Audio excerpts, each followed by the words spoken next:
We're only 20 minutes away from this moment when Arsenal and Luton take over Wembley for the 1988 Littlewoods Cup final. The moment adrenaline overrides the butterflies and apprehension, the mind a blur of emotional trickery. Now, where are the wife and kids? Block F, row 98? I'll wave anyway. At around 4:20, it's up to the royal box. A time for silly hats, hastily knotted scarves and congratulations all round. The ultimate moment of triumph. The cup in focus, quick wipe of the hands, back of the shorts will do. It's all part of the Wembley tradition, football's greatest stage.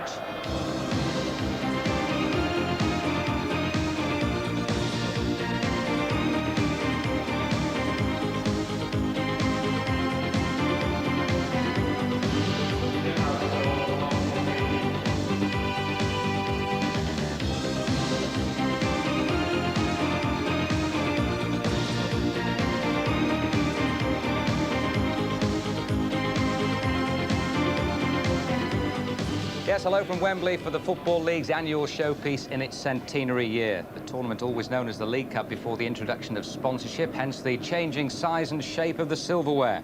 It became the Milk Cup, then last season, the Littlewoods, and won by today's favourites, Arsenal, underdogs 12 months ago. Rush coming short, and Mulby had spotted McMahon, but Arsenal hadn't spotted him. Rush is up with Steve McMahon. Here's Rush.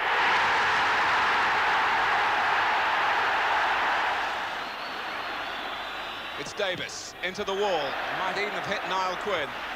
Back from Sansom. Anderson's onside. Adams. Here's Nicholas. From the post. Nicholas again. It's his goal. Here's Sansom. Groves still fresh, of course, and away from Gillespie. Possibilities here for Arsenal, and for Nicholas! It's 2-1! And the first Littlewoods Cup goes to Arsenal.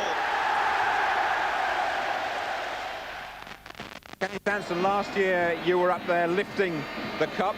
A rather awkward year for you since then, perhaps with the club, but what are your expectations this time round? Hopefully it's the same result. I think we hope we don't let these fans down. I mean, they're as good as they was last year. Fantastic atmosphere, and I don't care who lifts the cup as long as Arsenal win it.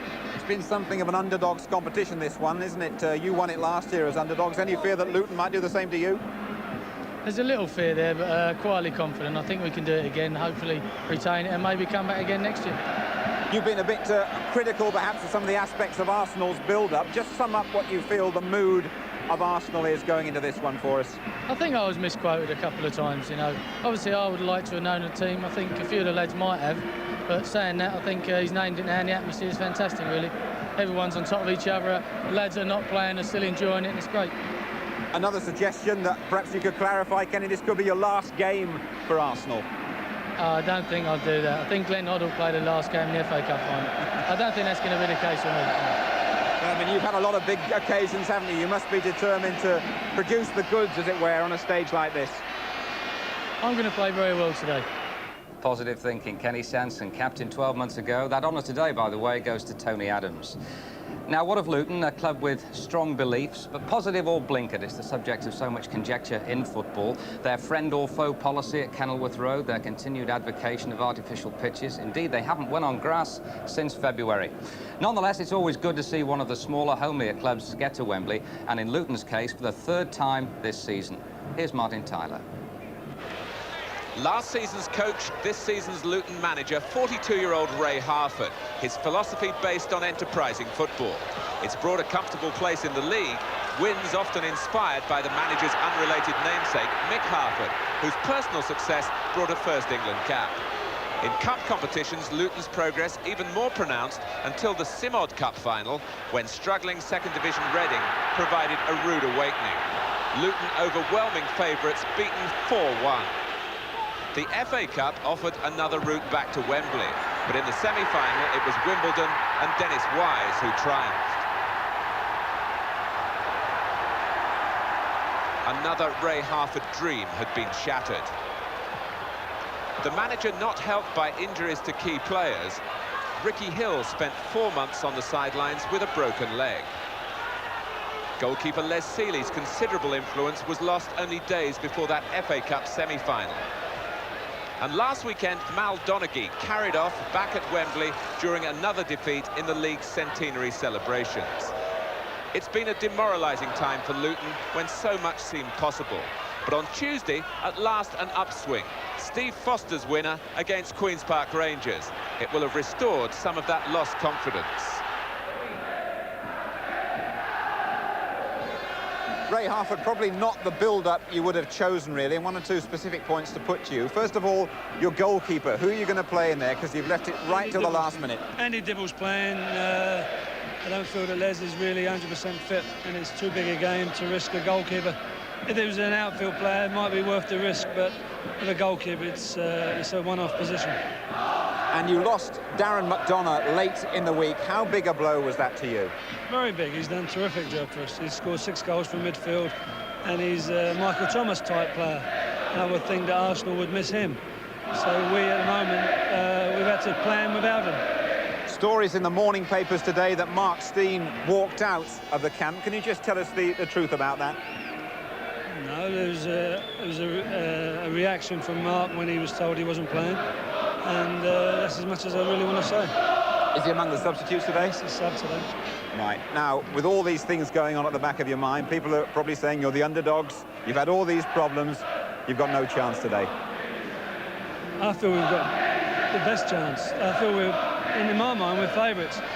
Only because of the experience. We've got a team of experienced players and quality players. The only inexperienced player probably is Kingsley. That's Kingsley back, a big day for him. Yes, very big. Hope he proves it. Now, Kingsley, your manager Ray Harford has just underlined what a big day it is for you. How are you feeling right at this moment? I'm feeling very nervous at the moment, but hopefully as soon as the game gets underway, I'll be able to calm down and do my best. Do you always get a little bit wound up, a bit tense before matches? Yes, I always do, but especially so today. I mean, I didn't have a good night's sleep last night, and I'm feeling a bit nervy. You're a Luton boy through and through. Just spell it out for us what the whole day and the occasion means for the town. Well, it's such a big day for the town. Since 1959, it's the biggest day, and hopefully we can get a victory to do the best for all the people that have come and watched us. You're the underdogs here. There's been a bit of disruption in the camp before the kick-off. What do you make of the preparation for this game from Luton's point of view? Well, we've taken it just as usual. We've had a bad spell just recently, but that's perhaps not a bad thing, and hopefully we can play well on the day and get a victory. Yes, good luck to that young man, but what an extraordinary build-up for a Wembley final. Well, 10 minutes or thereabouts before the teams reappear. We're going to take a break right now, and after that, a very short break from Wembley on this beautiful afternoon as we reflect on Liverpool's 17th League Championship clinch with a real gem of a goal by Peter Beardsley yesterday. We'll be back.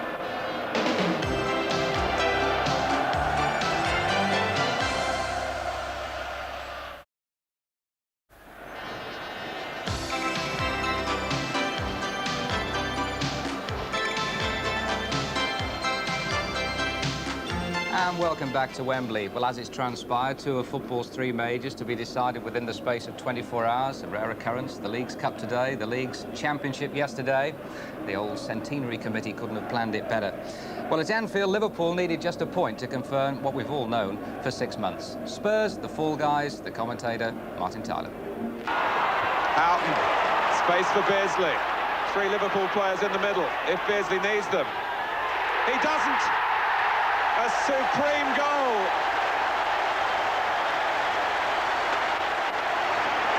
It's just the way that Beardsley and Liverpool have played their football this season.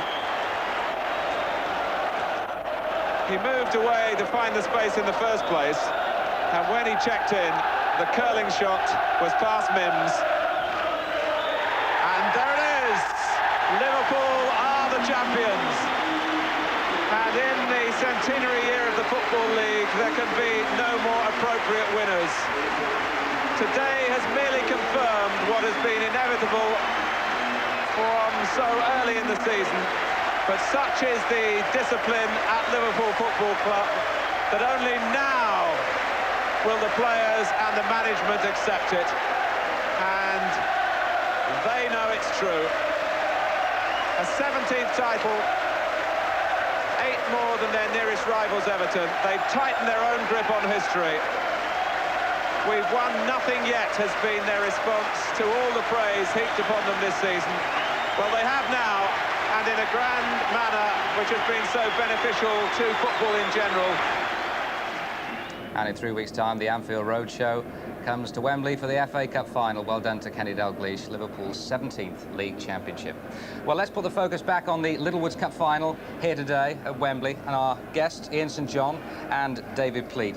David, if I could turn to you first as a former Luton manager, and this extraordinary build-up they've had for this Wembley final. What do you make of the team selection, all the problems that Ray Harford's had? Well, I think the important thing is the manager knows his players better than all of us. They've had little problems with injuries.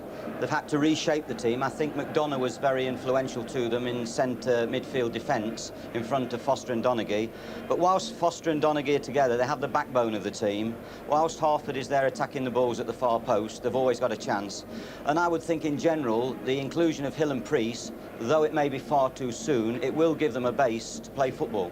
Ian, do you think, I mean, woefully short of match practice, about 3 of their players? Well, Dave and I were talking about this before, and that's going to be the big thing here at Wembley. You know, you're putting players in, Dave, without them having had, you know, the proper backup, as it were, to come and play at Wembley. And the fitness thing might, at the end of the day, catch up with them.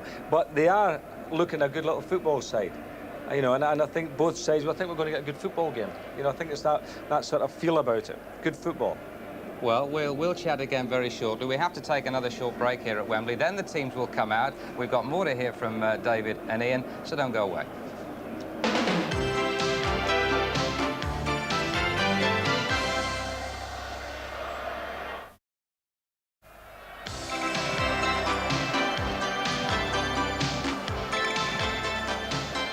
Wembley resplendent on a warm, sunny afternoon, and the teams are about to enter the arena. David Pleat, proud moment for the managers, this, isn't it? Yeah, very proud moment, but I think it almost passes you by. Your euphoria of it all almost takes you over, and you walk out there, you're almost in a daze, and then when you're sitting on that bench 20 yards away, you can do so very little to affect the whole thing. But it's a fantastic moment and very proud moment. How do you feel as a player, Ian?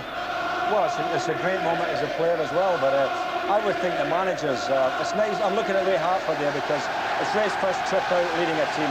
And it's marvellous for him, Dave, isn't it? Yeah, it's wonderful. I mean, he's worked hard with the players. They're good footballing players. They've got good techniques. They're good and skillful. And he's introduced certain methods into their play. I'm sure he won't be worried by having to change the team. I think they could find some strength from adversity today. They've had to make these changes. And I think that Ray will be saying to them, you've got nothing to lose. You've got everything to gain. You're the underdogs. You know, go for it. No one expects it of you. Well, I'm sure there's a few managers that have led the teams out and have been the underdogs, you know, and walking out like that thinking, well, we've nothing to lose. And at the end of the day, walking off with the trophy. Yeah, and he can also point to the fact that Wembley has been a great arena for underdogs over the last few years. We've had Oxford win this particular trophy. We had Coventry win another trophy last You remember that, don't May. you? Want to mention that? And there's been one or two underdogs win at Wembley. So, and of course, in 1969, Swindon beat Arsenal, which George Graham will remember very well, I'm sure. Of course. And I mean, with Arsenal winning it last year, I mean, you know, it's a bit greedy to win it 2 consecutive years. I think it'd be a much closer game than people think. But I've got a feeling Luton might need the first goal to sustain them and give them the confidence to go and express themselves. Yeah. I must say I agree with you. I think that Arsenal probably will have a little bit too much for them. But as we keep saying this about the underdog theme, that's there today. And I think, you know, people watching at home will be looking for the underdogs looking to win this one. Yeah, I mean, Arsenal are amongst a very well-run, thorough club, the elitist clubs, the 6 or 7 elitists. Luton are in that second bracket. They've done marvellous things. They've been alienated by a lot of people because of their policies, and it would be a savage strike for the underdog if Luton can do it today. It'd be a fascinating game. I think that Arsenal will really press Luton and try and stop them trying to play the football, and whether the power can overcome the football, I'm not sure. Ian, just one quick word about Luton. People have said that maybe they haven't got the temperament for the big occasion. Their Simo Cup experience here a few weeks ago, 3 recent FA Cup semi-finals when they didn't do themselves justice on the day. Well, I would say this, that I'm sure Ray Harford has said to them, look, the Simo Cup, we have got to learn from that. I mean, it was a dreadful result really for them, wasn't it? But if they've learned from that, they can come out today and probably, you know, they've got to play better, that's for sure. You know, they can't play any worse than they did on that occasion. And I think you learn lessons from your mistakes in the game. Would you agree, David? Yeah, I think it's another game, it's another day. I think cup finals aren't for sentimentalists or bookmakers. You know, the ball's going to roll, you know, in a few minutes, and then it's the luck of the draw on the day. Who knows? David, thanks very much indeed. Ian and I can relax now. David is now going to move over to the commentary position with Brian Moore. And it's good afternoon to you, Brian. Good afternoon to you, Elton, and to everybody. My guest of honour today, Lady Grantchester, a director of the Littlewoods organisation, meeting first the Arsenal players. Kenny Sanson in the background there, of course, who lifted the trophy here last season when Arsenal beat Liverpool. The Arsenal captain today, Tony Adams, and at 21, I figure he must be amongst the youngest, if not the youngest ever, Wembley captain. Terry Groves with the red hair in the background there, and George Graham, who won a major trophy, this one, on a similarly sunny day last season, his first season as Arsenal manager. Luton Town, with the man who's a boon to all commentators, Steve Foster, with that very distinctive headband of his. Been here before, of course, when he was with Brighton and Hove Albion, when they were beaten in 1983 in the FA Cup final by Manchester United.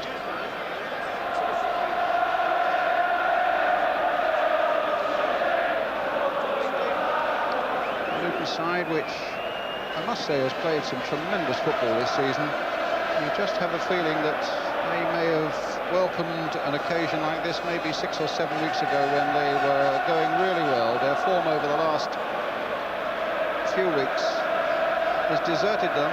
Ray Harford, big, open, honest manager, and Joe Worrell from Warrington, the referee, whose reputation is always as a referee who allows the game to flow, which is a good indication. And his two linesmen today, John Morley from Barnsley and Mike Taylor from St Albans. And Ray Lewis, I can see in the centre there, is the reserve official.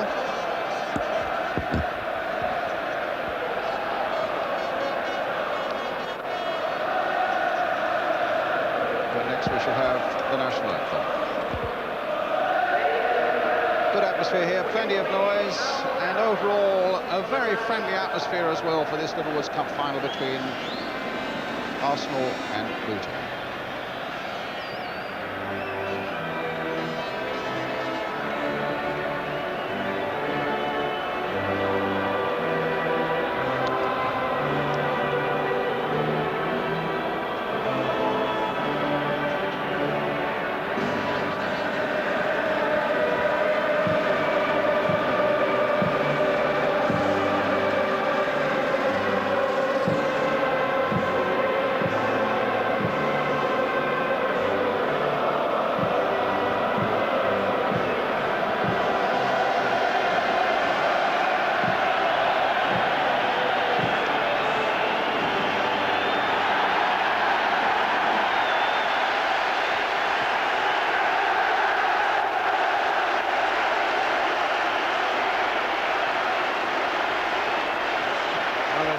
As we look at the two teams now, starting with Arsenal, John Lukic in goal, a back four that's missing the injured David O'Leary, such a big influence for them, of course. 22-year-old Gus Caesar takes his place.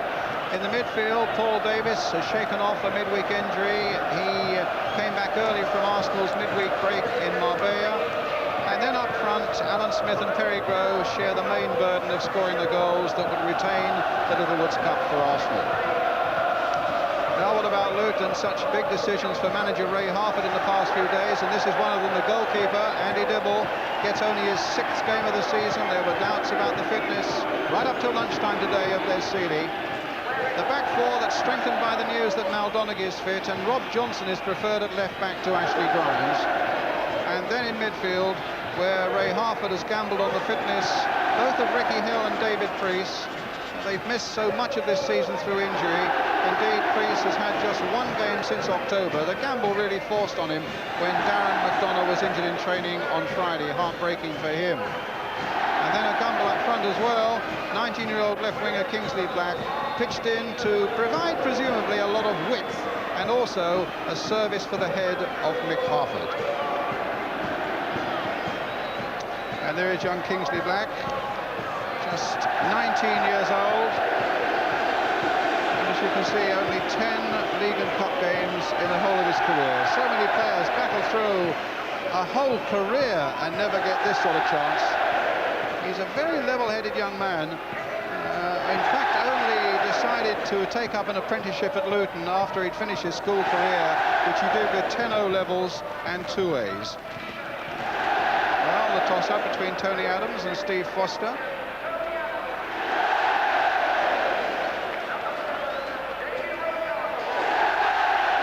Joe Worrell from Warrington.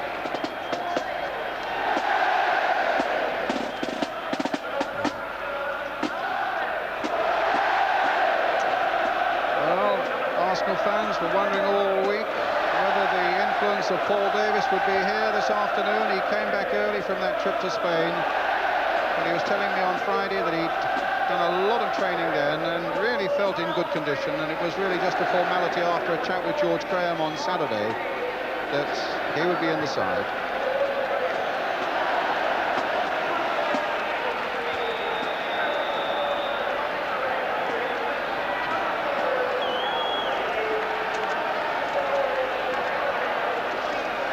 People like big goalkeepers, they've got him here today. John Lukic at 6'4" and Andy Dibble at 6'2".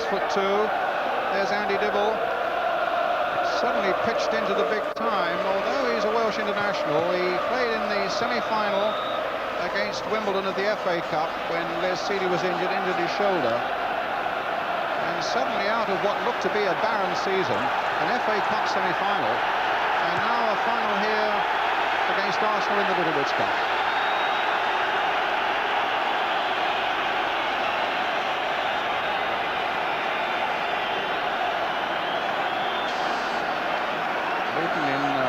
Shirts. Arsenal in their traditional red shirts with the white sleeves.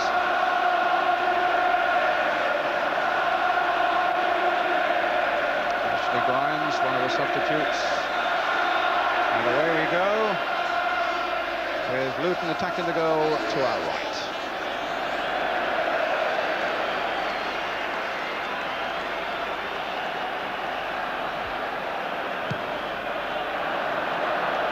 Both sides struggling a little bit for form lately. Luton with just 1 win in their last 5. Arsenal the holders with only 2 wins in their last 9. There's Harford's head. Here's Ricky Hill and Tim Breaker. Steve Foster for Luton, bunting it forward towards the head of Harford. Luton's throw. Ricky Hill will take it. He said to me on Friday, yes, it's a bit of a gamble, I know, him playing me, but I'm a gambling man.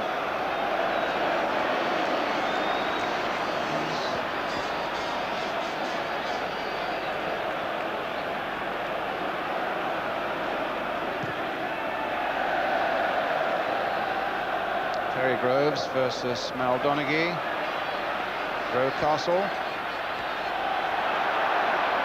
Priest unable to get a hold of it. Johnson just tucking it forward. But now Nigel Winterburn came off Kingsley Black for the Arsenal throw. Winterburn taking it. In goes Donaghy first. Thomas. Rob Johnson. Winterburn. Thomas. Trying to get it through to Perry Groves. Donaghy gets it forward to Harford, the little touch by him for Hill, but Tony Adams was onto him quickly. Foster. And Sansom. To the Arsenal skipper. Davis.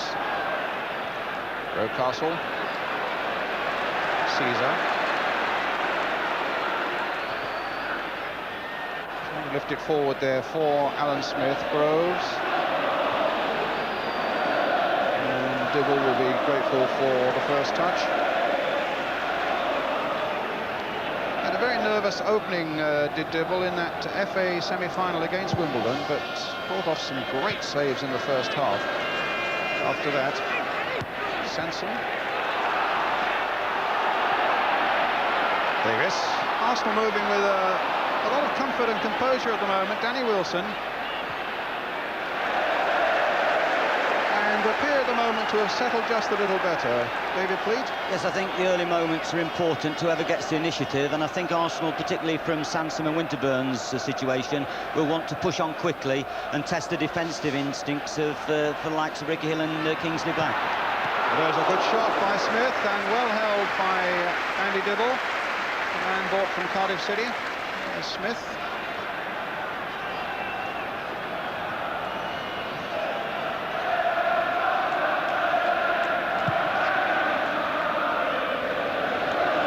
Versus Adams, it hit Adams.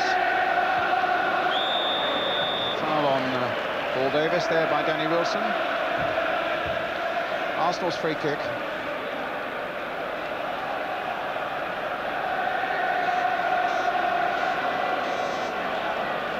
Gus Caesar.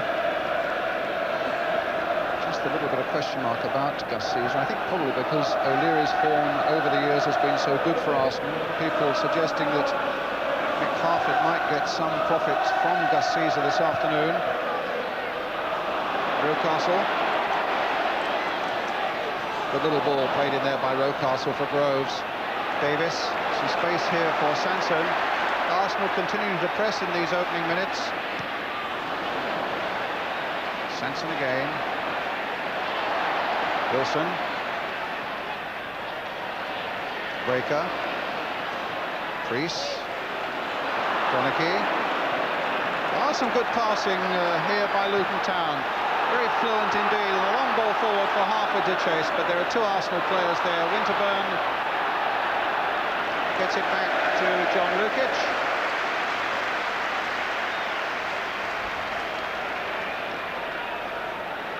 Five minutes gone if you've just joined us. No score yet in this Littlewoods Cup final between Arsenal and Luton. Breaker's header. Brian Steen. Priest. Harford pulling back a little deeper. Steen. Priest again. Hill. Delightful stuff here by Luton. Some nice one-time, first-time passing. Hill. Wilson. But coming to nothing. At the moment, there's a wind, certainly in Arsenal's favour. Downwind. And it's important for Luton to get the ball on the deck and play early passing against this wind, and that's what they've just done splendidly. So it's an Arsenal throw.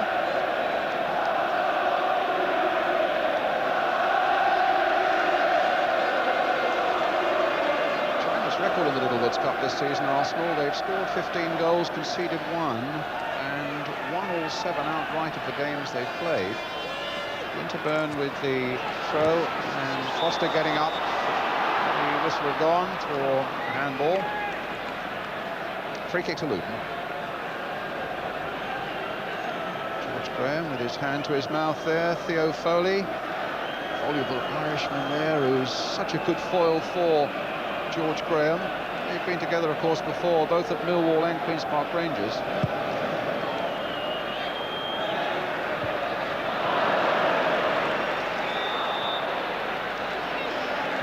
Another free kick to Arsenal.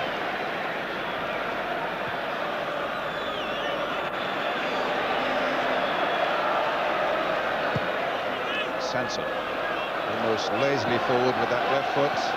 Foster versus Alan Smith.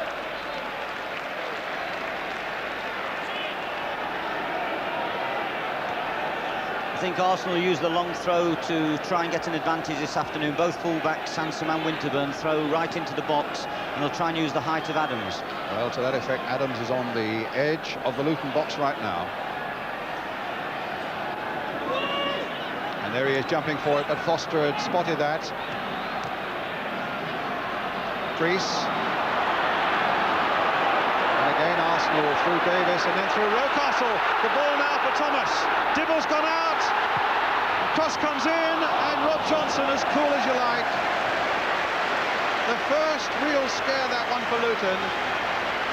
And once Dibble had failed to get that ball, they could have been in the most serious trouble. A delightful ball played by Rocastle. There goes Dibble. Michael Thomas there looking up, but look at the coolness there of Rob Johnson. Flag up for offside. Ray Harford was saying that David Rocastle is the man that he's most nervous of. Such a talented player on the right side of the midfield. And to that effect, he put Rob Johnson in as the left-back rather than Ashley Grimes, a better marker and tackler, he thought. And Johnson showed commendable coolness there, but he was beaten by Rocastle there. But Kingsley Black doing a good job covering up for Luton.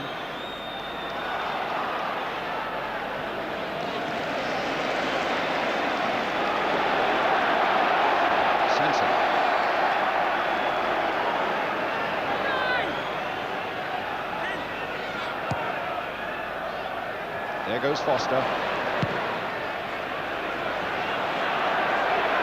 Donachie and Foster. There are fewer better central defending combinations in the First Division than Donachie and Foster. Foster is also the player coach, as well as the captain.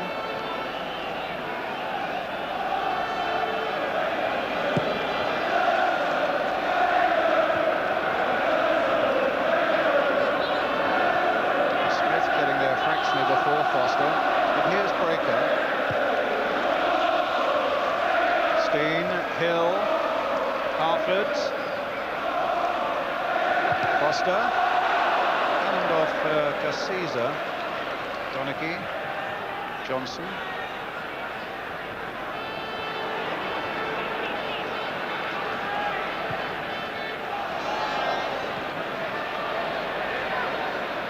Sanson. Adams.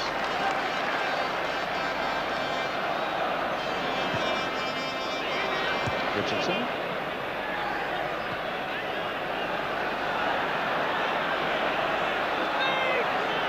Tony Adams again. Oh, poor one there, straight to Danny Wilson.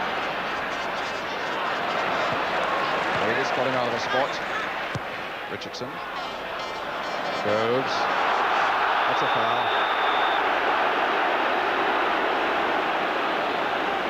I don't think Foster will like to get drawn too much to the flanks this afternoon. He'd like to be in the centre where that old headband of his. He's had it the same one for 5 years, you know, Brian. It's a bit of a secret. There's a magnet in it. Well, they might need it now because Richardson will hoist one high towards Smith and Adams up there. Smith is in there too. And Harford right back to help out. It's a good header there by the big forward. Danny Wilson finding Brian Steen, who's not really had a run at the ball, and now Kingsley Black coming into the game on this side of the field, finding Steen. Richardson after him, and the flag was up, whether for a free kick for the foul or whether it's a throw. Thought for a while we were going to have two brothers here on the Luton side. Brian Steen here, the elder of the two. He's 30, his 22-year-old brother Mark is one of the subs. Right, Tim Breaker then with the long free kick. Lukic, well, he was beaten in the air, and there was an infringement.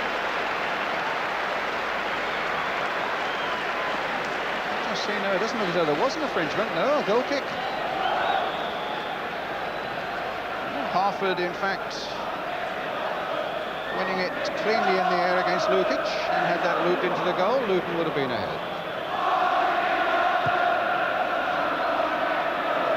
Foster versus Smith. Foster wins it in the air. Rocastle for Arsenal. Nodded on towards Perry Groves. Foster's there again, and again. Steen, a nice little header there, and Luton suddenly have got 4 up, and Arsenal only have 3 back. Here's Ricky Hill. Played quickly for Danny Wilson. He's gone past Sanson. The cross comes into Brian Steen, looking to get something on the turn. Kingsley Black couldn't either, and Thomas gets it away, but then it hits Rocastle falls for Harford. Priest trying to dink it in. And it comes for Rob Johnson. The best little spell, though, for Luton so far. With 13 minutes of the game gone, 0-0. And a free kick for Luton. I think Harford's header there against Lukic is important psychologically, and they'll be thrusting balls into that area because Harford is not only brave, he's a magnificent jumper, and they'll be very wary of him, particularly if he can pull away to the back post against the smaller Arsenal fullbacks. Which is what he's done just now. Thomas has gone there to watch him. Harford getting in on this one. Foster's in there too. There's a chance for Luton. Steen has scored.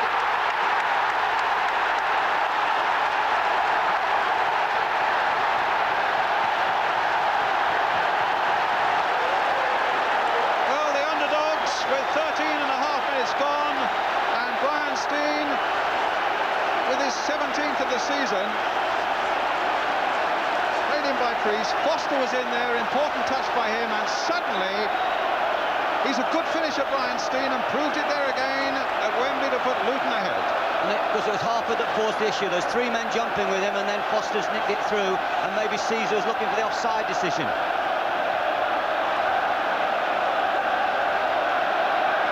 Always has been a good finisher. Yes, he sidesfooted it, he passes it into the net like the great Greavesy. Well, is Wembley going to continue its reputation as being of late a place for the underdogs? Arsenal were last season against Liverpool and they won it. Coventry were against Spurs in the FA Cup and they won it. And certainly little second division Reading were in the Simod Cup here against Luton and they won it. Now Luton are ahead, but for how long? Thomas is offside.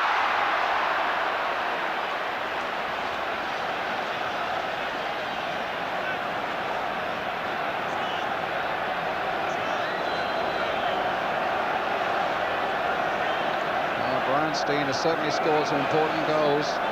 He scored in both legs of the Littlewoods Cup semi-final against Oxford United. An absolute stunner at the Manor Ground up in Oxford. And an important first goal in the second leg as well. Harford banging in on that one against Tony Adams. Quarter of an hour gone. Luton Town leading by a goal to nil. Brian Steen the scorer.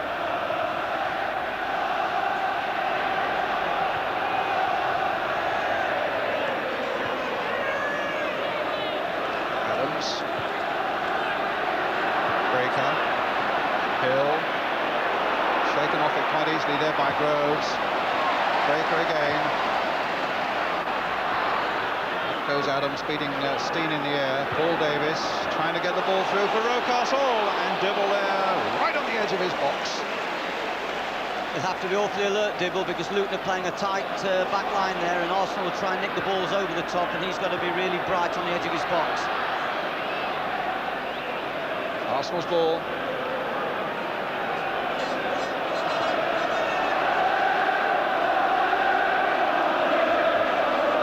Adams.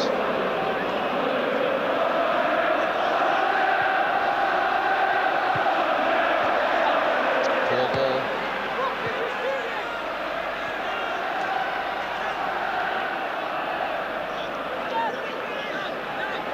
Well, Ray Harford, the Luton manager, saw his side go ahead against Wimbledon in the semi-final of the FA Cup, but they just couldn't hang on to that lead.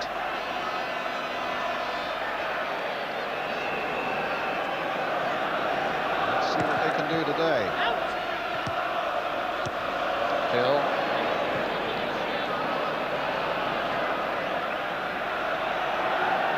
Steen took a bit of a knock there and is hobbling just at the moment.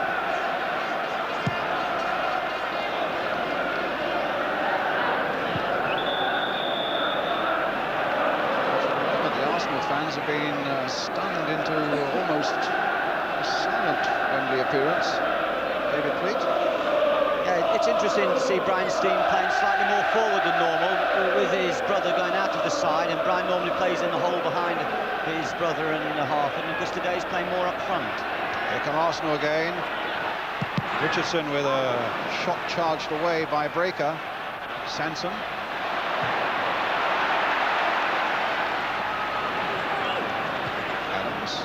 Davis.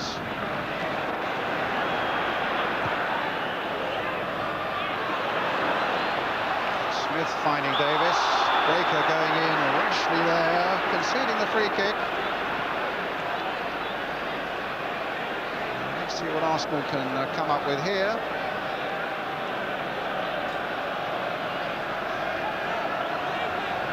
Newcastle thought for a moment was going to be behind it, but it looks as though it'll be the responsibility of Paul Davis. A very similar position, Brian, to last year's goal against Liverpool.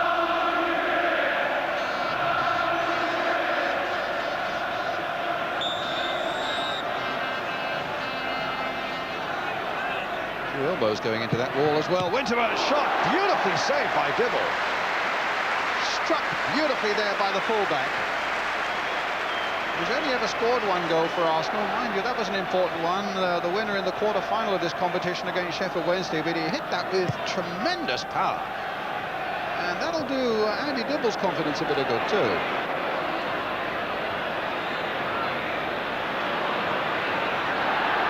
Crease. Chip there towards Steen. Touchdown by him towards Ricky Hill. He gets it back to Kingsley Black.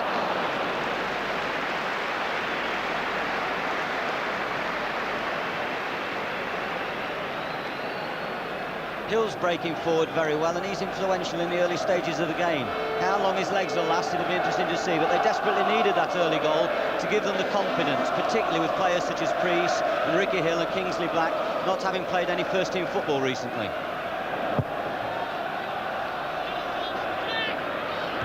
Foster up again well. Hill again. One for Steen to chase, but it's Lukic's ball.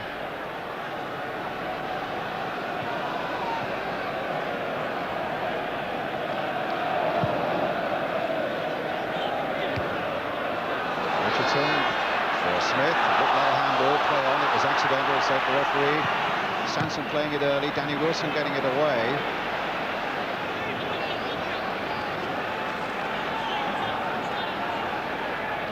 Luton leading by a goal to nil. Donaghy miscuing, doesn't happen often. Richardson trying to get in, and Donaghy making up for that slight blemish. Again, that long Arsenal throw because Adams has gone forward. Well, there you are, we've been proved wrong again, but Tony Adams is up there. Sanson hoisting a long one towards the far post. Up goes Tony Adams, and then Rocastle. Steen trying to work it away, then gets tripped, and Luton get a free kick.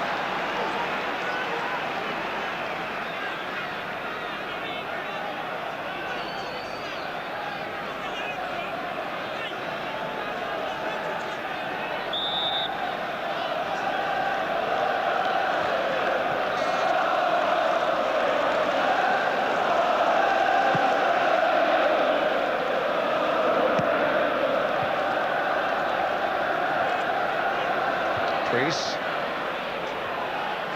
and Winterburn. He just joined us, the Luton goal scorer Brian Steen, and the Luton player down at the moment. Yeah, David Priest took a crack there. It was with Thomas, and he seemed to have caught it on his forehead. In the meantime, Danny Wilson for Luton Town. An awful bit of play by him, Kingsley Black. Thomas is after him. Just got it through to Brian Steen. Now for Ricky Hill. Priest is still down and has hardly moved. Now Harford. Warming Ashley Grimes up on the other side. And yes, I think Joe Worrell has got to hold things up while Dave Galley comes on to give some attention to David Priest. I'm sure that Joe Worrell would probably have allowed the physio on just a little bit quicker if he knew it was a head injury there, because there was a little bit of scrappy play going on, and it's always dangerous if someone takes a crack on the head to delay proceedings. Well, there's the 30-year-old Luton substitute, Ashley Grimes. A little unlucky in a way, Ashley Grimes. I'd have thought to have missed out on this one. He played such a big part in the semi-final with a splendid free kick goal and made another one.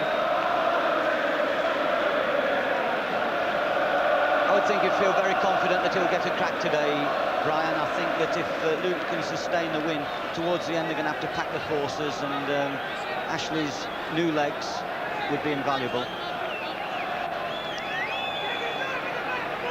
He's quite a crack on the head he's had, quite obviously.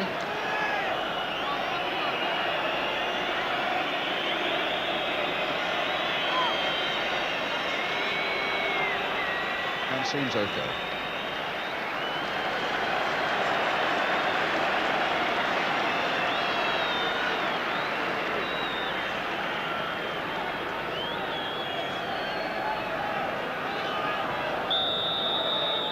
In the meantime, it's a free kick for Arsenal,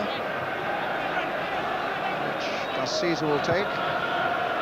Hit high towards Dibble.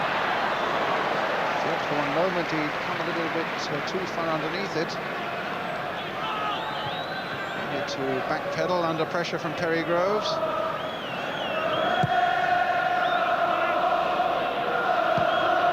Brian Steen's goal separating the sides with 23 minutes of the first half gone. Brian Steen, I'm told, very often has a little gamble on scorer of the first goal, and normally bets on himself. I think the figures were something like 8-1 for the first goal scorer, so he might well have picked up an extra little bonus today.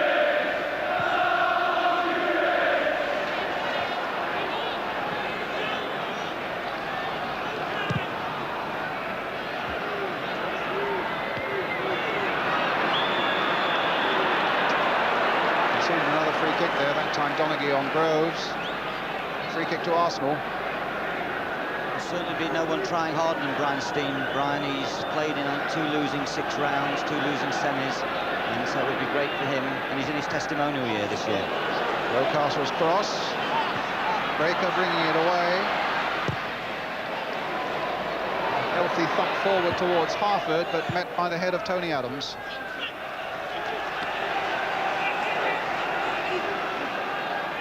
It's a very sunny afternoon, difficult for all the defenders at that end of the field, as Tony Adams was demonstrating.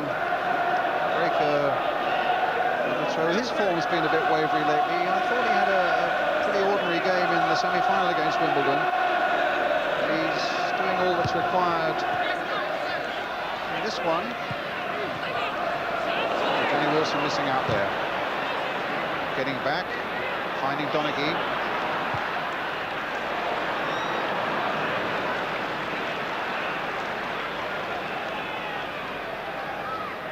Arsenal are still to settle into any real rhythm. They're trying to force the issue, but they haven't really got the passing going yet, and that'll concern George.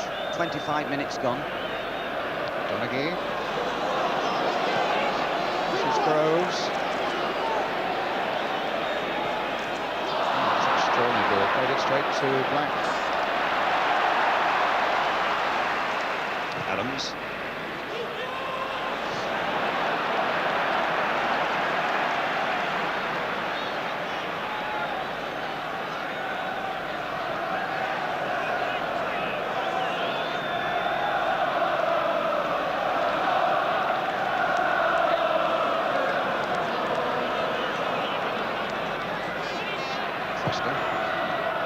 Towards Harford. Harford won that in the air above Adams, but Hill couldn't profit from it, and it's an Arsenal throw.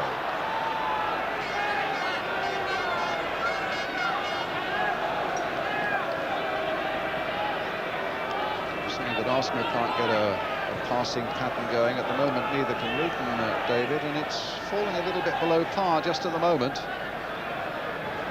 Except with Luton, the underdogs, leading by a goal to nil, it remains an afternoon full of great possibilities. Donaghy.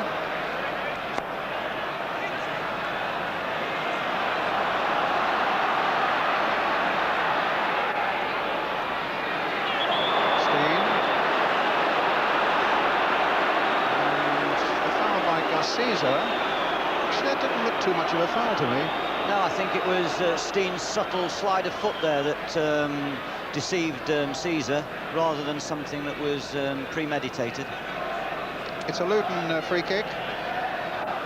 the one good thing about Joe Worrell, he'll have a quiet word with the players, but he rarely gets his book out, and he's an excellent referee.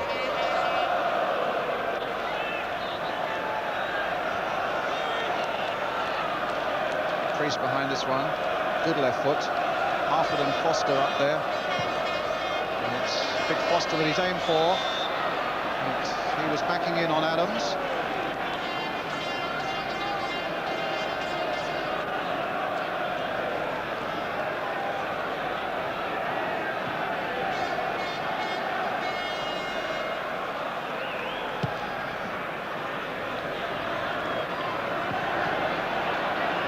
Foster beating Groves. Thomas. Now Kevin Richardson. And the corner given to Arsenal. The very first corner of the game.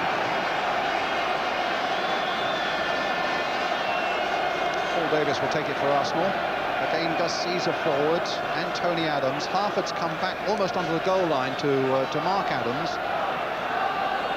Much of a view for Andy Dibble as Davis curls this one in. There's the big goalkeeper.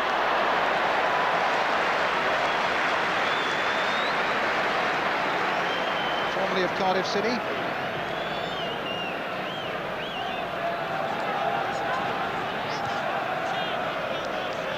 Luton did very well at that corner. They left Kingsley Black and Mark Steen up, which forced another Arsenal defender to sit. And had Dibble realised it a little bit quicker, an early ball might have put Luton way into the Arsenal half. Harford up there. Contrast in the way these sides have been able to prepare. Arsenal with that break in Spain haven't had a game for 9 days. Luton played in the Football League Centenary here last Saturday and had a 2-1 victory against Queen's Park Rangers on Tuesday night. Psychologically, that was probably very important for them because their form had been really dodgy up to that point. And here they are leading with half an hour gone by a goal to nil. Brian Steen the scorer.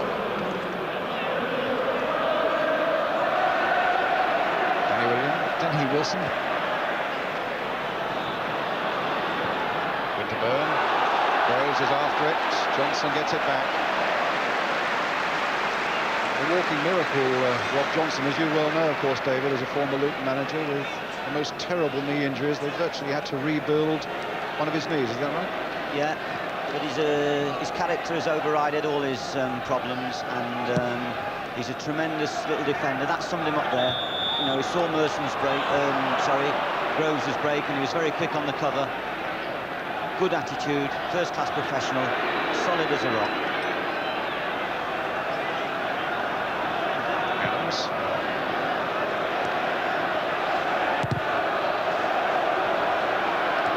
under a quarter hour of the first half remaining, and Arsenal have had so much of the game territorially, but really have had so little to show for it.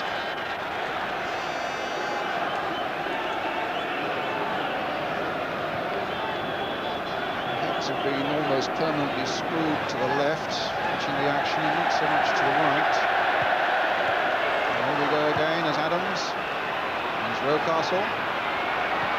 Good break by Winterburn, and Foster's there in the nick of time, defending extremely well. A valuable interception there by the Luton Town captain after a good break and a tremendous run forward by Nigel Winterburn, but very nearly paid off for Arsenal.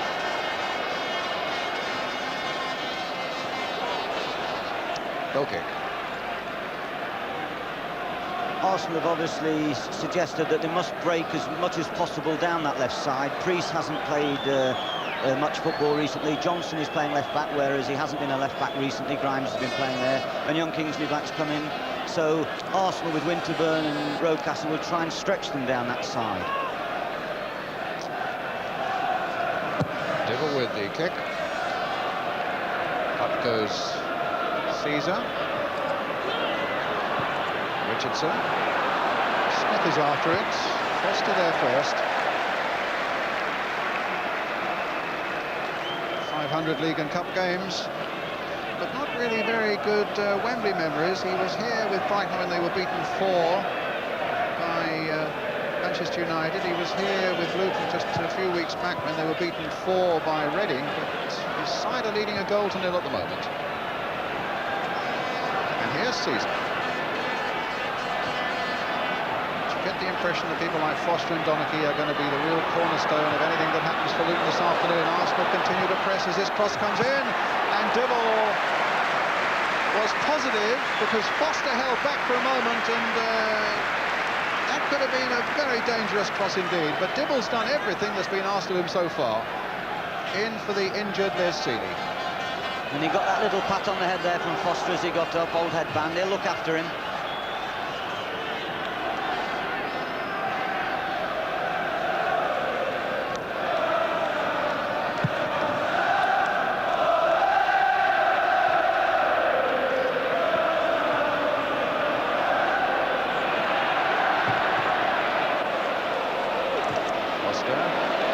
Away, it'll be a Luton throw. About 12 minutes to half-time.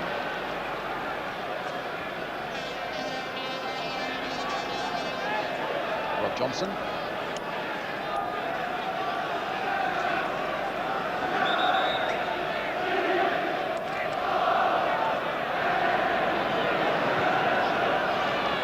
Here come Arsenal again with Sanson. Davis. Breaker lost it for a moment. Will he get it back? No, but Donachie was in quickly enough. Steen hustled off the ball by Sanson unfairly. Free kick to Luton.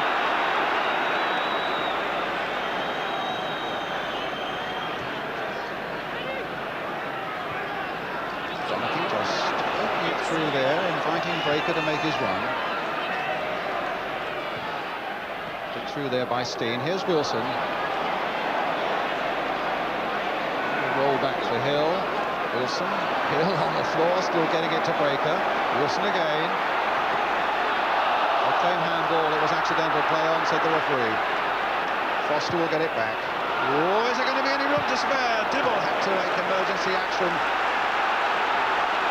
His concentration went just for a moment there, Foster. There was a lazy back pass. He's put Arsenal in possession here now. Donachie whacking it away.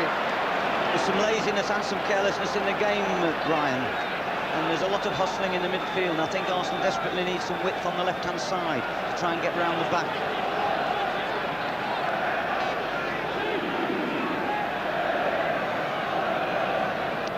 Sanson's throw to Alan Smith.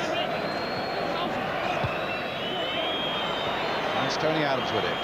Little flick by him to Richardson. And now for Michael Thomas. Breaker is in, the corner's given.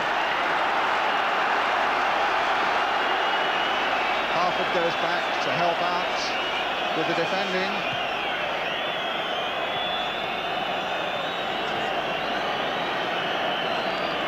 Probably on the near post at the moment. Now Harford's gone there for Luton. Richardson with the corner, floated towards the near post. Hill couldn't get up to it, and it came off Rob Johnson for another Arsenal corner. 9 minutes of the first half left. Luton leading by a goal to nil. Richardson with Arsenal's corner. Floated again there. Up goes Rob Johnson, and Foster gets it away. Helped on by Priest. Thomas again for Arsenal. And suddenly Luton have the possibility of a break here. David Priest with Black outside him. Steen through the middle. Still with Little Priest. Switching it wide here to Ricky Hill. Played in by him with a header. And up goes Lukic under pressure from Mick Harford. Richardson now for Arsenal. Smith, Kevin Richardson. Donachie for Luton. It's Davis, Sanson.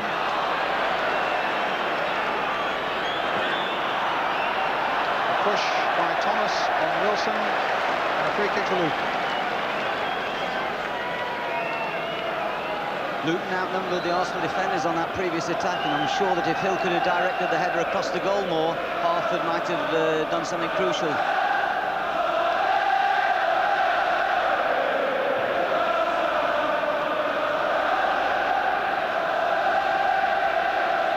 Rocastle, Thomas, Caesar. Well, that won't do Arsenal's cause any good. Through to Luton. Hill to take it. 13 seasons had at Luton. Breaker. Steen. Hill.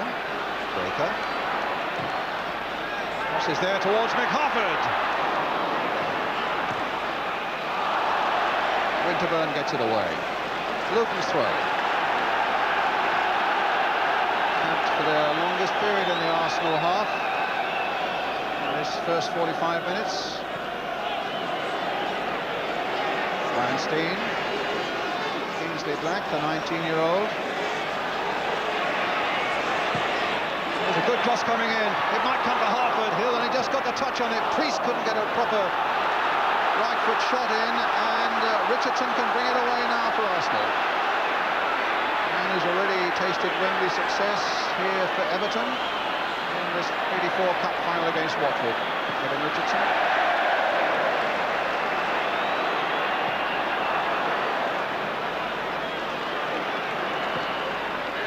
He was down for a moment, up and limping, but he's all right again now, I think.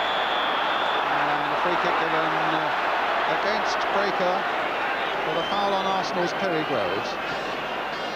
With 6 minutes of the first half left.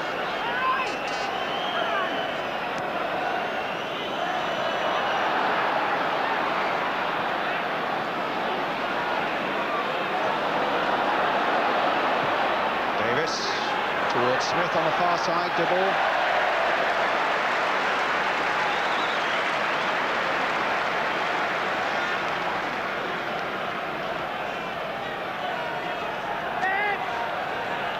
That was the first time that Kingsley Black had an opportunity to get a decisive cross in, and I'm sure Luton will regret a shade that they haven't been able to feed him enough of the ball, because he is talented on the ball. He can deceive people and get those vital crosses in, which Harford would thrive on. And Harford himself, I think, says that he loves it when Black is in the side, because he does provide just that surface.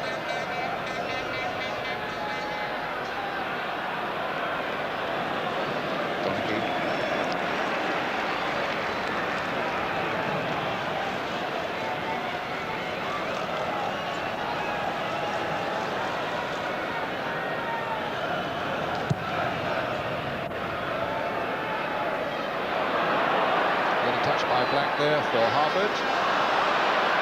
Maybe inside towards Priest, but it will give Arsenal a chance of building up again. On board by Thomas, going easily through to Dibble. I think George Graham will be pleased to get to half-time to settle Arsenal down, maybe make one or two little tactical changes. But at the moment, they certainly haven't found any keys to unlock the Luton defence, and there's been no subtle passing in the last third of the field. Up goes Rob Johnson, beats Rocastle in the air. Throw given Arsenal's way.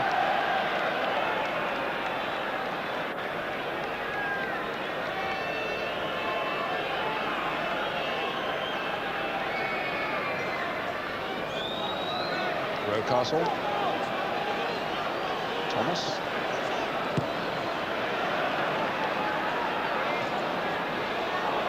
Tony Adams, brought down by Priest, free kick. Arsenal wanting to get on with it, it was taken so quickly. Groves, and the feet of Thomas a little high there on Rob Johnson. He says he prefers playing right back to left back, but he's done a pretty good solid job down that flank against Rocastle, just what his manager Ray Harford ordered.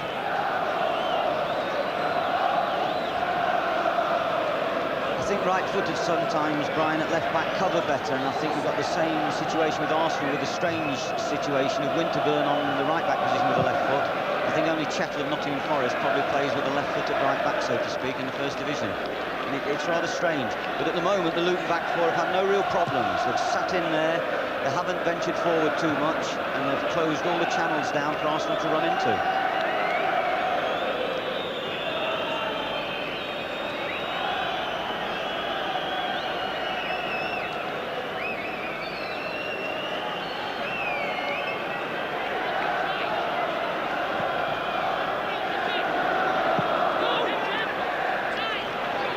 Beating Richardson.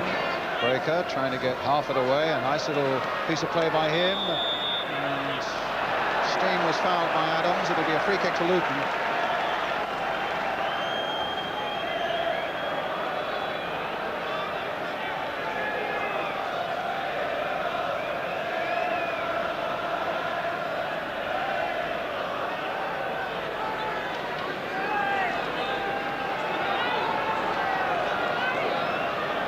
Breaker, or is it Wilson? It's going to be Danny Wilson. Trying to hit Foster with it. 2 minutes to the interval now. Paul Davis could have been getting himself into trouble, but in the end releases a fine ball for Winterburn on the far side. But Donaghy there sticking close to Groves. Castle. Davis. There's space for Sanson. Kicked in there and goes behind for the goal kick from the head of Paul Davis.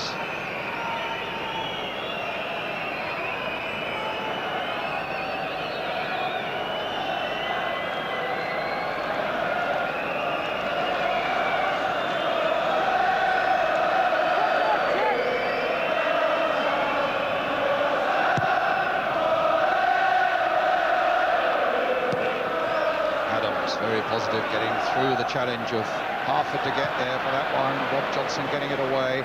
Too high that time for Adams. Steen caught in the midriff by the boot of Caesar. And it'll be a free kick to Luton Town. Danny Wilson will take it. Such a responsibility on that number 7 when you consider that Priest and Hill in the midfield are desperately short of match fitness. At least you would imagine they were. But so much will depend upon Danny Wilson's lively character. Good player up through the lower divisions with clubs like Chesterfield. He had a spell with Nottingham Forest and then with Brighton.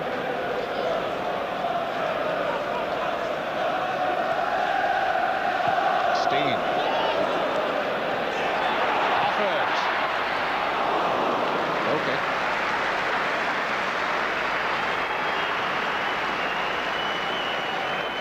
Time added on, 4 stoppages at the end of the first half. You're summing up of the first half, David Pleat?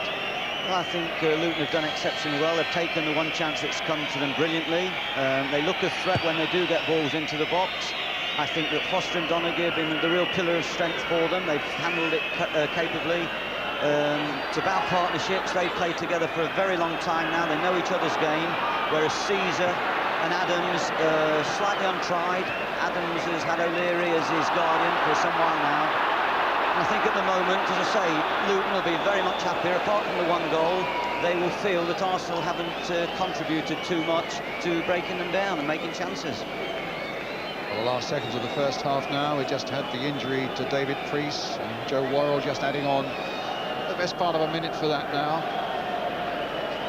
Luton's free kick. Now Donaghy will take it. Towards Brian Steen. There goes the half-time whistle, and certainly so far after 45 minutes, all the gambles that Ray Harford, the Luton manager, has had to take over the last few days are paying off. Brian Steen's goal after 13 minutes is what separates the two sides, but certainly Hill and Priest have done enough in midfield. Young Kingsley Black has shown 1 or 2 moments down the flank, and Dibble has done well for Ray Harford here as the Luton Town goalkeeper. So far, so good then for the underdogs, but you fancy there's a lot more football left in this Littlewoods Cup final yet. In a moment, we'll get the views of Ian St John, but now we take a short break.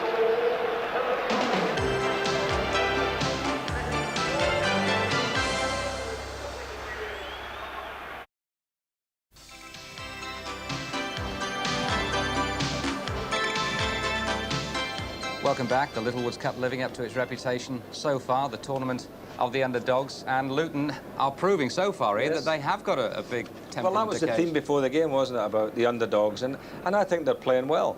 And we did say that there would be some nice football getting played, and there is, but I'm disappointed in Arsenal because I don't feel that they're playing anything at all. The passing's very, very ragged, which is not really them, and you know, they get no width in their attacks at all, and really and truly, you know, I think Luton deserve to be ahead.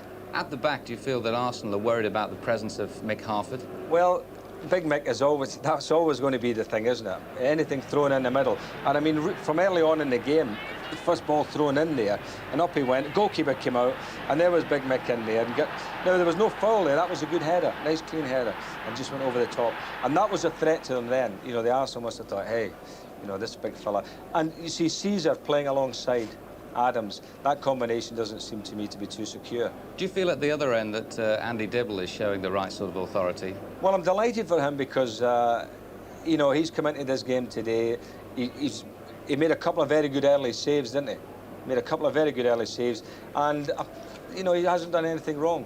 Hasn't done anything wrong at all, so I'm delighted for him. David Pleat made the point before the match that he felt an early goal for Luton would actually make it a better game and give them a better chance of settling. Well, that's right, and the thing about the goal, I felt when I saw it from up here in the gantry, I thought, oh, he's offside.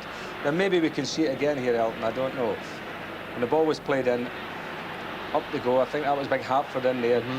Big Fozzie got a little knock on, and he's onside, you can see there. Brian Steele coming into the picture, top left, and he come in from an onside position when Foster played it, and that was lovely, just a little side footer in the corner. I think Greavesy might have been proud of the finish, well, that's right. I mean, we always relate to Jimmy when we see goals taken like that, because, I mean, he used to always do that, just slot them in. This is the opposite angle, of course. That's the opposite angle, and Big Fozzie, lovely little delicate touch. Big Foster's got a nice touch for the centre half, you know.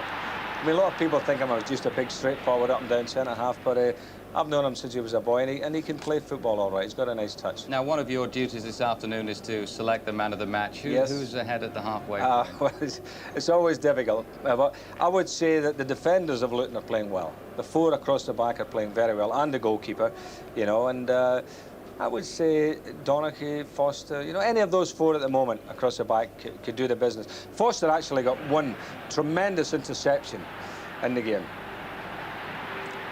That was the goalkeeper coming out actually and getting that one just ahead of Big Foster. That wasn't actually what I was talking about, but nice to see, as I say, Dibble being very positive. And yes, that was our deliberate mistake of the day, but it was just to show Ian that he's involved at both ends of the pitch, isn't he? So his contribution overall to Luton's cause this afternoon is... Big Fozzie, certainly, and you know, he's an inspiration. He's a skipper that leads by example, and I think Arsenal feel that they can knock balls through and catch them with pace.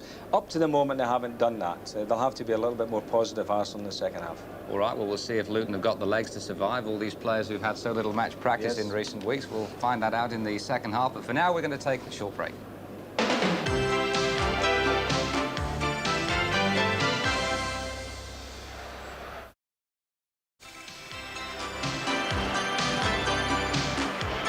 Welcome back. Two of the men there who didn't make it this afternoon. On the right, Graham Ricks of Arsenal and Darren McDonough of Luton with Jim Rosenthal. Darren, a pretty good first half from Luton's point of view. Yes, from Luton's point of view, it is a very good first half. We got the goal which we needed, like after about 10 minutes, I think it was. Settled down into our game, and I think we played quite well, actually. Graham, you must be disappointed that Arsenal haven't really put their game together, haven't really put Luton under any genuine pressure. Well, we've only had one shot, Nigel Winterburn, from the free kick. We're not getting enough crosses in of quality, you know, they're all from 30, 40 yards out. We've got to get behind them and get their defence turned. You've sat in the odd Arsenal dressing room in your time. What will George Graham have been drumming home to them at half-time? Well, get at them and show them what he can really do. You know, that's a big thing. We haven't played how we can play. That's a disappointment to us. And Darren, what about from the Luton point of view, finally? What would Ray Harford's message have been in there to them, do you think?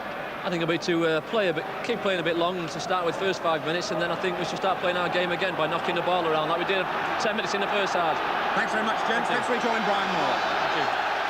Thank you, Jim. Here we go then. At the start of the second half, Luton leading this Littlewoods Cup final by 1-0. Arsenal about to kick off. They'll now, of course, be attacking a goal to our right. Brian Steen, the scorer for Luton after 13 minutes.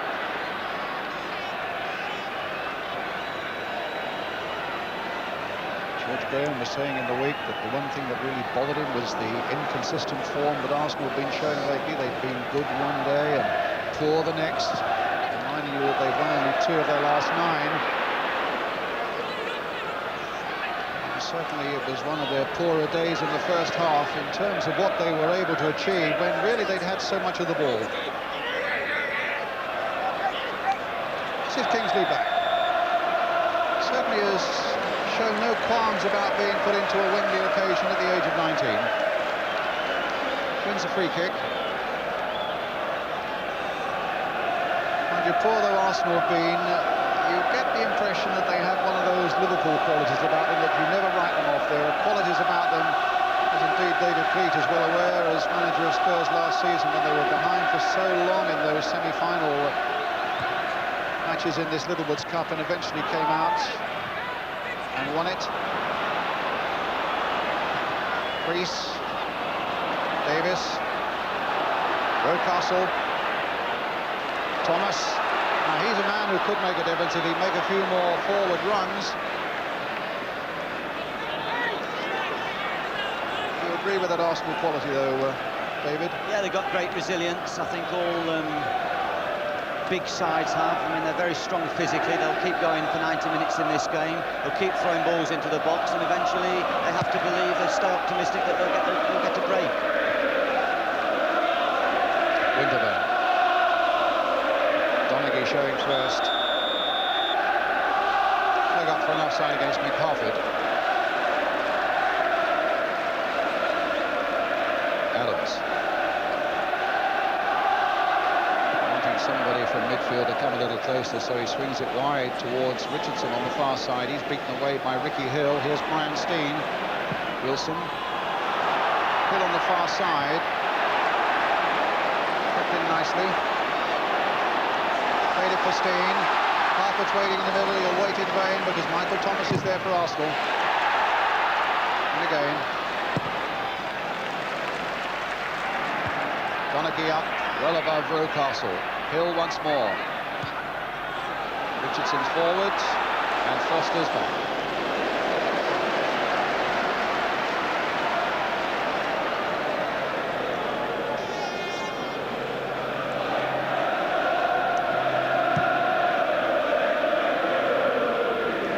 Over the head of Adams.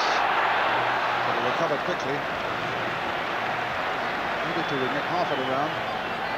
I think the pure physical presence of Harford has unsettled Adams and Caesar a little bit this afternoon. Sanson. Foster away.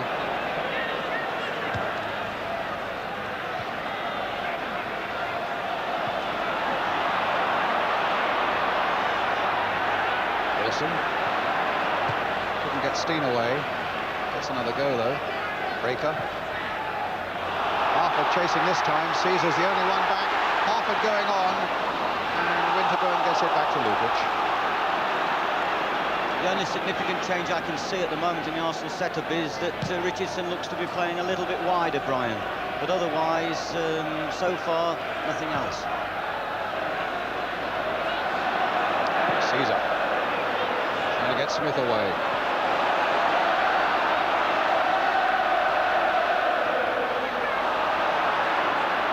Went through that challenge well enough.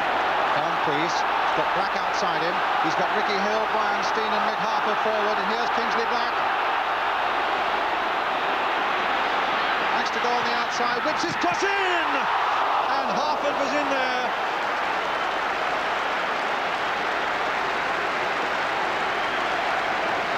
Enjoys doing that. Whipping on the outside. An excellent crossover ball. Combines well with Mick Harford. And Harford just wide of the mark under pressure from Sanson. David Pleat? Yeah, Kingsley's not got explosive pace, but he's got this ability to manoeuvre an angle to get the cross in. And Harford thrives on those type of crosses. Caesar under pressure from Harford, and Harford's got away from him. Brian Steen's waiting in the middle. Can Harford get to that one? Crossed in by him. Brilliant piece of goalkeeping by Lukic from the header from Brian Steen, and Luton within a whisker of being two ahead. Tremendous piece of goalkeeping there by Lukic. That 6-foot frame of his stretched to the very last inch. And Luton win their first corner of the game. Fabulous piece of goalkeeping. Fantastic save and fantastic fantastic bit of attacking play, and I think that will lift the whole game. All right, here we go with a corner for Luton. Up goes Harford again. And Ricky Hill into the side netting. And Arsenal just for that moment back on their heels. And Luton looking diligently for the comfort of and the cushion of a second goal. But a tremendous piece of goalkeeping by big John Lukic. There's Priest. Winterburn. Sanson back. Brian Steen so close to his second goal. Luton still leading by a goal to nil. Foster versus Smith. It's certainly worth looking at again because it was a lovely little piece of play there in the first place by Black. A good header there, and in fact flicked it onto the post from Lukic. Richardson. Now, what sort of reply do we get from Arsenal? Foul by Breaker on Groves, free kick to Arsenal. Chance for them to lift one high and test the abilities once again of Donachie and Foster.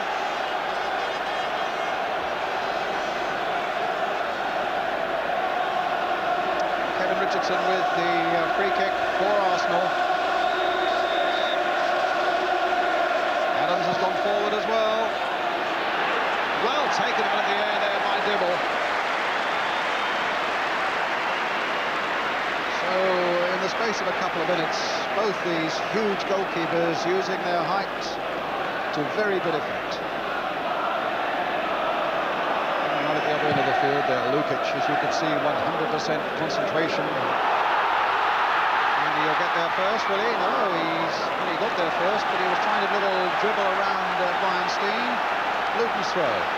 A really lively start to the second half then, with 8 minutes of it gone, and Luton still leading by a goal to nil. Johnson with a header. There's Harford ducking in once more, but this time Caesar can measure up the pass forward. It's a long, hopeful one. Foster getting it back. Such experience. 30 years old, Steve Foster. So too is Mal Donachie. Harford, I don't know whether he did get the header down, but it fell for Steen. Bringing Black into it again. This is where so much of the trouble can come from, but that time Winterburn kept him out. He looks up, he'll see Johnson, and here he is. Johnson's crossed this time, but this time it was Harford struggling to get his head for that one under pressure from Tony Adams. Goal kick. I don't think there's any question about it. Ray Harford has suggested that Kingsley Black must have a little bit of the ball to give him confidence. He likes working the ball, he needs the ball, and at the moment Luton's strength in this half has come down this flank with good early balls in, and all of a sudden Luton have the ascendancy in territorial play for the first time. Two managers in picture there. Stanley Wilson takes it up again. Free kick.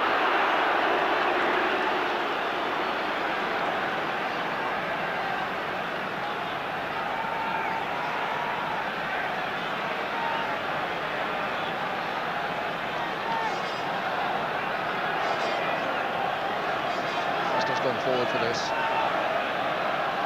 Third pass now for Danny Wilson, bringing Breaker into it on the far side. Cross to Ricky Hill. Tried it out, so Breaker will have to try again. A deep across this time. Tony Adams meeting that one for Arsenal. There's Priest, and here's Winterburn. Foster wanting to stop him get forward, but Winterburn stopped in the end by Breaker.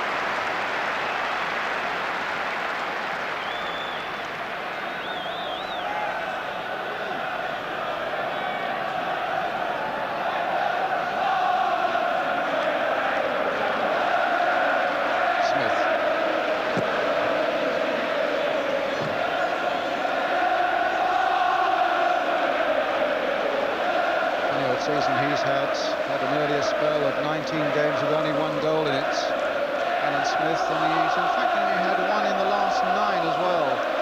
Really started the season in a very free scoring mood.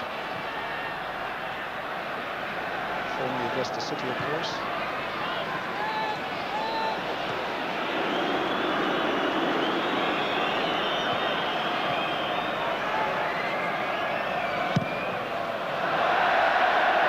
Poor kick there by Lukic. Oh! And Winterburn stumbles, and Black goes on, played there. No, not a good ball. He tried to curl that into the path of Harford, but he showed too much of it to Lukic.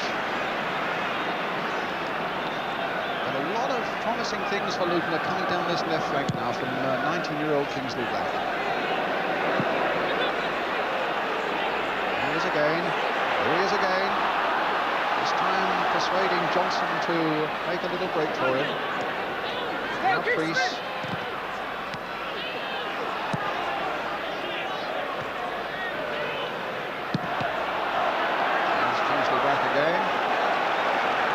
He was a Luton fan, used to stand on the terraces at Kenilworth Road, modelled himself, he says, on David Moss. He was a good winger there for Luton, and his heroes were Brian Steen and Ricky Hill, and here he is playing at Wembley with them.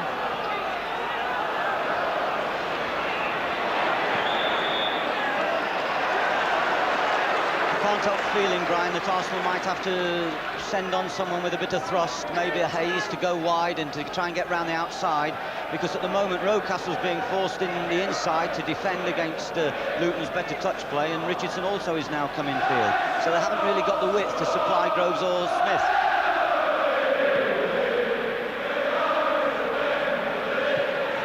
Sanson getting in there, but Ricky Hill got there first.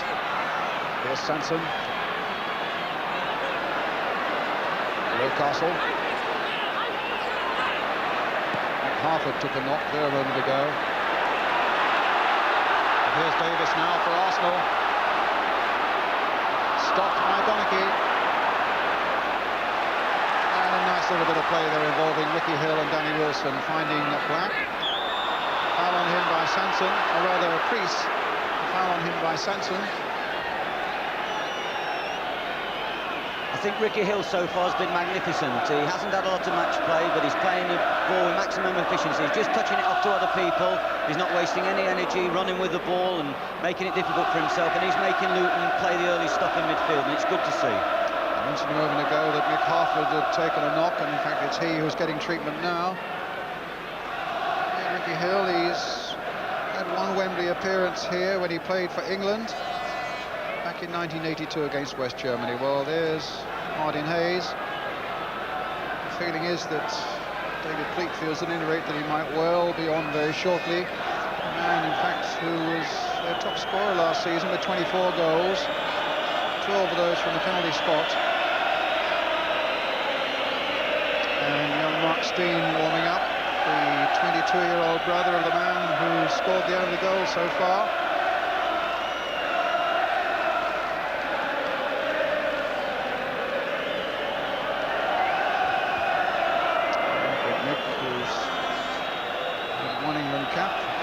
Sub against Israel, and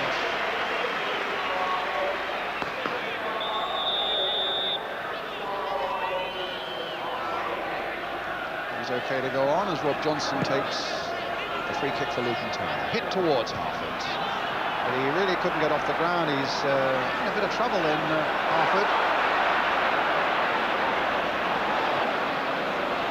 We're coming up to the quarter-of-an-hour mark in this second half, half an hour to go, and Luton still leading by a goal to nil. Sanson, Smith, Breaker, Rocastle, Richardson, goes Smith. Priest who got it away. Rocastle, a nice turn. Priest trying to get in there. There was a foul by Rocastle. And Harford, in fact, limping off the field on the other side now. And Martin Hayes coming on for Arsenal. And they're going to take off Perry Groves.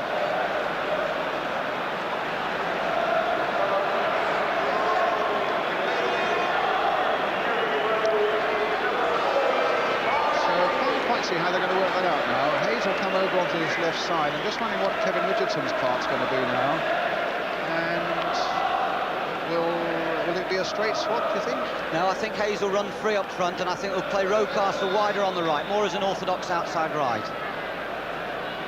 But I would have, you know, it must have been a difficult one for George. I would feel, you know, two lots of pace. Hayes and Groves might have been a winner, but we've got 30 minutes to find out.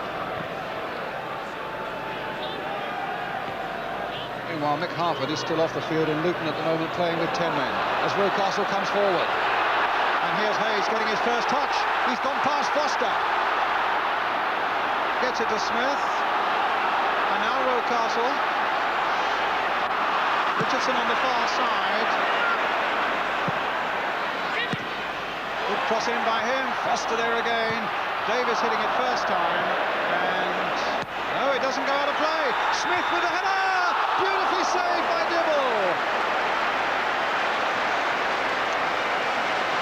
The flag was up, was it? Yes, an offside decision has been given. And I'm sure Smith would be relieved at that, because in actual fact I think he picked the wrong option there, and I think across the goal once again was the better opportunity for Arsenal.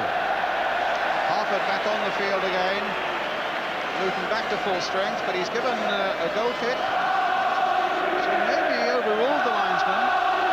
At any rate, it was an excellent piece of goalkeeping game there. Good reactions there by Andy Dibble. And Luton still cling to this one-goal lead. Adams. Smith. Davis, offside this time against Hayes.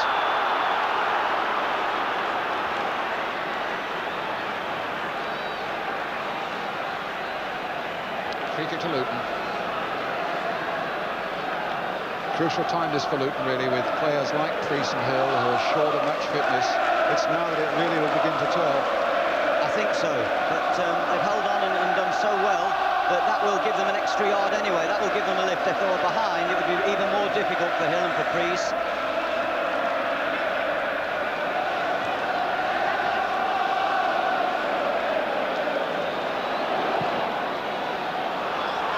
Foster after this one. Turns it for Breaker. We hear from the other side that Mick Harford turned an ankle, but the physio, Dave Gallier, said, I think you can go on, and Mick is more than happy to do that. I think Mark Steen could well be brought into the fray, Brian. And away by Kingsley back.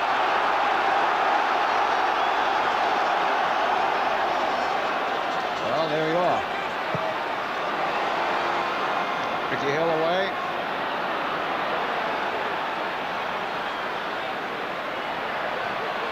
Sanson playing it in. I think Tony Adams realised that the ball was there and it was clear for him for just a moment. Winterburn playing it wide. Good spell this for Arsenal. Richardson trying to get it crossed. The flag is up and the ball is out of play. And you're quite right, David. Mark Steen is coming on and Mick Harford is coming off.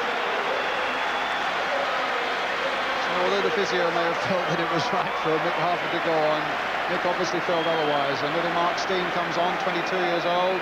He was really upset when he was left out of the side yesterday. There was newspaper talk this morning that he walked out on the camp and went back to his parents' home last night. Ray Harford, the manager, didn't want to talk about that, but he's back here as a sub, and now he's playing. And he's had quite a good record, 12 goals this season, and here he is now, looking to make another one, or score it himself, and the chance was certainly there. Well, he's the smallest man on the field at 5'3", but he could have been a really big man for Luton in that moment. His first touch, this. It was very clever, Mark, and he can do clever little things with the ball, but there's always been a slight doubt about his finishing. But he'll be bright now, and the more Arsenal push forward, the more he'll get into the space behind Arsenal's defence. So it might work to Luton's advantage.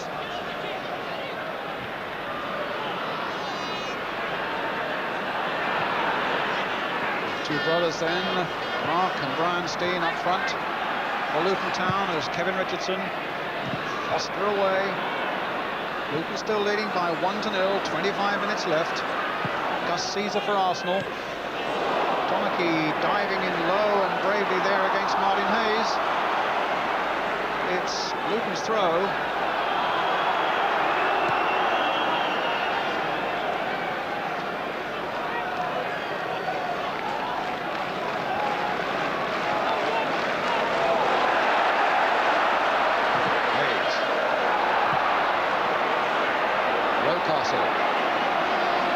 Trying all the tricks to get a yard on Black and succeeds in finding Hayes. Might go anywhere, but Foster, eye on the ball, hits it away. Steen versus Caesar. Winkled away there by Black, and a very good ball by him, but Adams is there. Very nearly falling into the path of Mark Steen. A splendid ball by young Kingsley Black, though, full of possibilities. I think we're going to have a terrific last 20 minutes or so now, because Arsenal always have got the chance of getting caught on the break, and I feel that the Arsenal players now are really making the fitness tell, and they're really beginning to play like the Arsenal power that they can. Yes, to be fair, it's not been a classic as yet, but if you just come in from your Sunday afternoon walk or the park or the garden or whatever, I think it might well be worth sticking with this one now, with halfway through the second half, Luton leading by a goal to 0. But Arsenal powering forward again. Rocastle.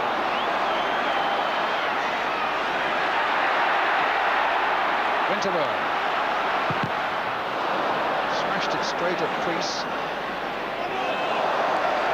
It's an Arsenal throw. The pressure remains on Luton, clinging to this one-goal lead. Winterburn with a long throw. Adams has stayed back this time, but Smith is in there. Caesar with the shot, about 30 yards wide. And Mick Harford already getting the treatment. Just I assume that's the ankle of Mick Harford. Indeed it is. Still got a few games to play this season, Luton. This is Andy Dibble with the goal kick.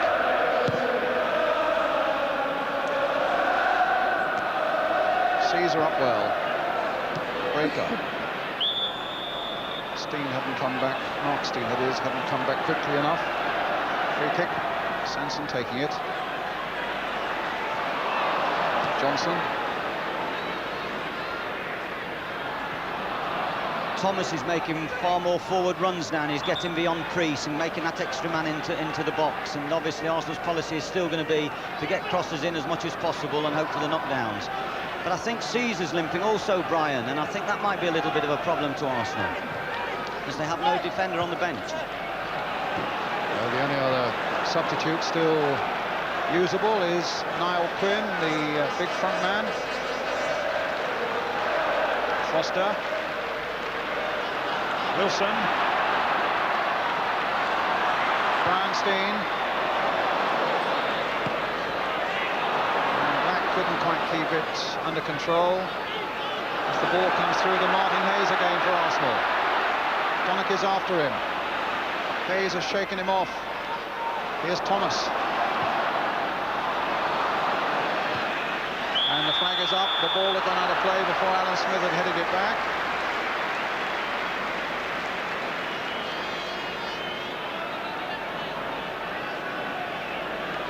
Luton have to keep the shape at the back, and provided they do and the full-backs don't venture forward, which they won't, then maybe Dibble, Foster and Donaghy can compete with the area of confrontation offered by Arsenal. But I think they're going to be bombarded. I think it's going to be a nerve-wracking last 20 minutes now. Smith. Rocastle. Gone past crease. Well, he didn't get past crease, I suppose that's the point. It's a free kick.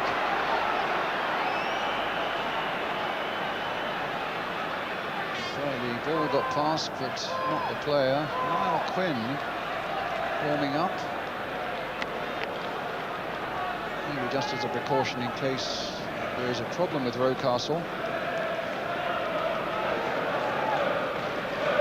I suppose if it stays this way much longer, he might be tempted to throw a 6'4" striker in to add a little bit more power up front, David. Yes, but it would only lead to more frenetic play and more crosses into the box, and you know they're unable to prize Luton out of position, and that's what they need to do at the moment. And I feel they would be better off getting extra width on the outside. Rocastle was more influential, certainly, I think, wider, and he's beginning to play a little bit now. There he is, recovered from that knock. Free kick to Arsenal. 35 yards out. Paul Davis behind it. Chip by him. Foster with the header. Might go anywhere.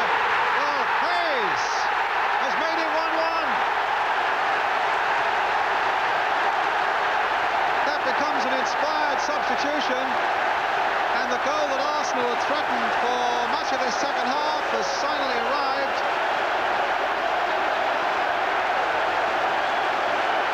Well, it came that way, didn't it, Brian? There was a pure scramble.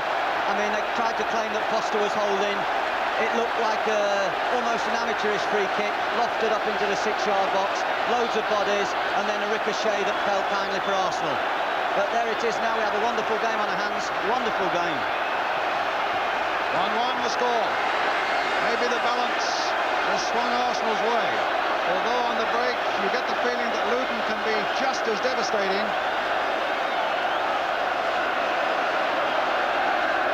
Johnson with the throw for Luton.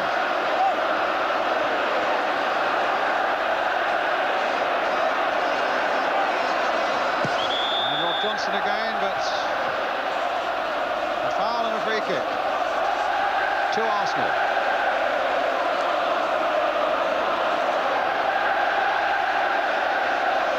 Luton just will have to hope that the Harford substitution won't be a bad omen. He went off in the semi-final against Everton 2 years ago, and it helped Everton to win that game. Breaker gets it away. Mark Steen. Flag up on this side for an offside against Alan Smith.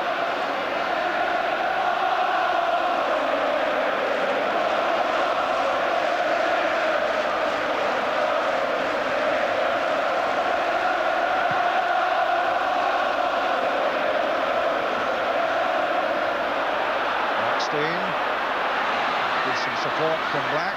He's gone round him and gets a corner off Tony Adams.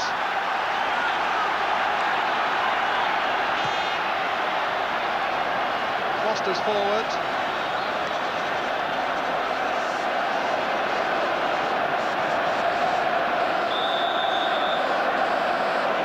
Black with the corner for Luton, high towards Steen. This is Priest. Swept wide again. What a good ball, picking out Black. Trying to get round Richardson. There's his cross. It's a good one towards Steen again. Foster's in there too. And Arsenal belted away with Kenny Sansom. But Johnson now beats Black again. There's that cross coming in once more. Lukic is there under pressure from Brian Steen, and a free kick to Arsenal. 1-1. 16 minutes of normal time left.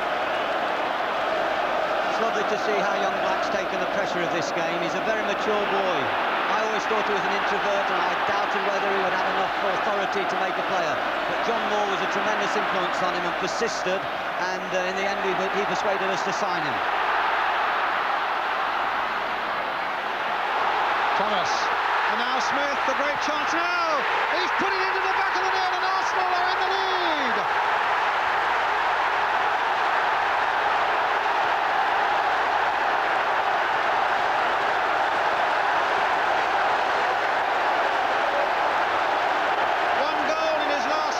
Until today, all that's forgiven now as Alan Smith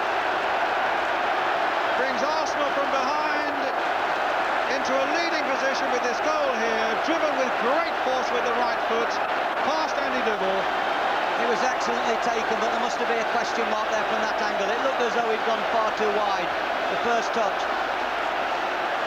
Maybe not, but Luton just had to overcover there, and they're succumbing to the pressure. The fitness, I think, is telling.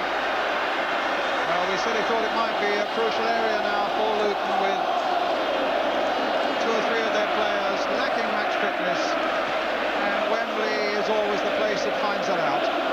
But here's Kingsley Black. There's the cross coming in. It's Adams who got it away. It's come as far as Priest. He's played it now for Ricky Hill. Breaker.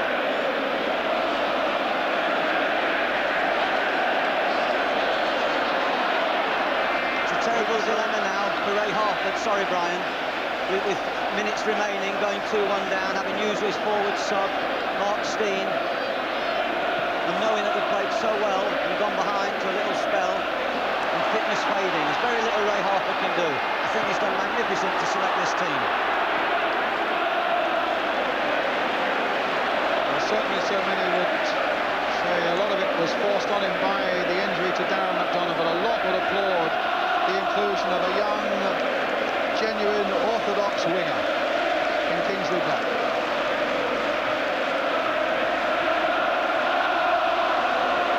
Inside the last quarter of an hour. Arsenal, of course, now can slow it down and play at their pace, and of course the great resilience of their spirit over the last few years in cup-tie football has once again come through it, Brian. And Ashley Grimes stripping off to come on.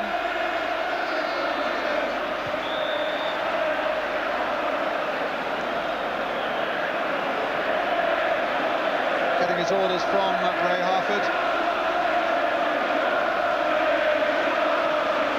Who do you think's coming off, Brian? Might put me on the spot. Why didn't you tell me? I think young Creasy in midfield, the left midfield player. I think he's done terrific.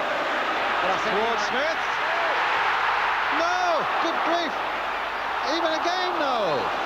Well, from about a yard out, Martin Hayes actually hit the post. After Dibble again had saved well, and Arsenal so close to going 3-1 into the lead.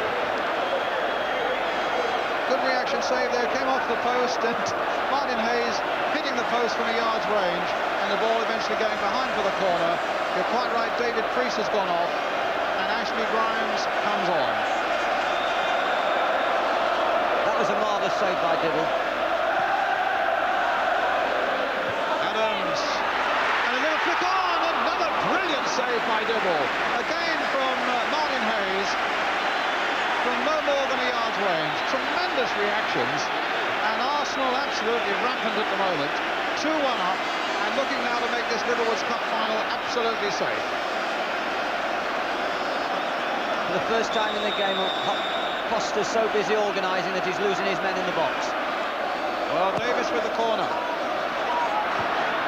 Foster lost his man there as well. Smith trying to get it on the turn. Rocastle, just wide, goal kick.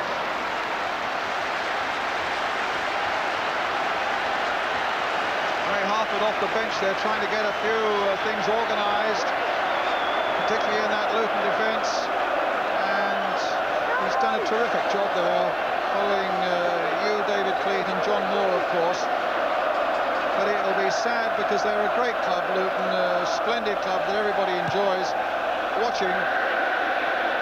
But it looks as though their season might end up with nothing at the moment, when it seems so full of possibilities when they were through to the Simod Cup final, into the semi-finals of the FA Cup final, and the final of this one. They might have nothing to show for it. And Paul Ray's giving instructions on the line then. He must feel terribly isolated, because I don't honestly feel that from 25 yards distance it's very difficult to get instructions through.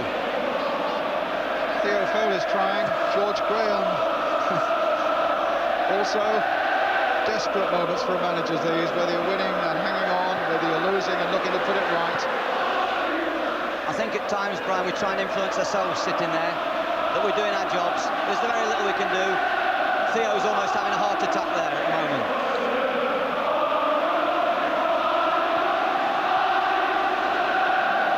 2-1, 10 minutes left.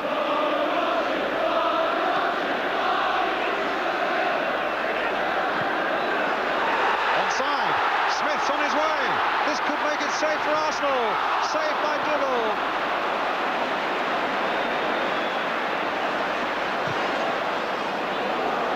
Rocastle.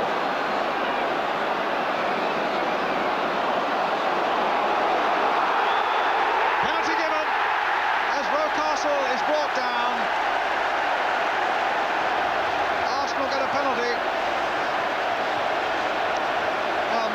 Thomas has been taking them for much of this season. But Nigel Winterburn, who's only ever scored once for Arsenal, and that's in the quarter-finals against Sheffield Wednesday. And with Martin Hayes also, who's taken a lot of penalties last season. Curious decision, this. Well, let's see. Winterburn. Saved superbly by Dibble.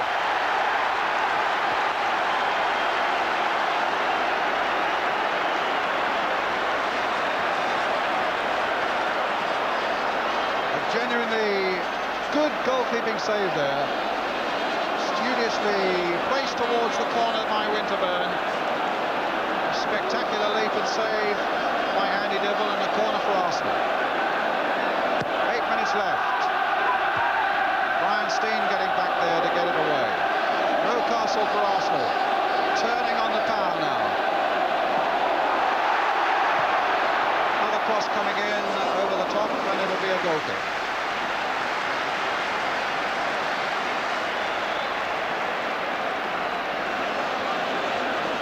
What about it, David? Well, dare I say, Brian, that I thought it was a harsh decision in the first place. Dibble got down awfully well. That was the clincher. Luton are still in the game, but of course Arsenal are rampant now because they feel so confident, but it's taken them a long time to get going, and then they've had the breaks at the vital time. But at least it's turned out into a very good second half. Costa. Winterburn. Johnson gets it back.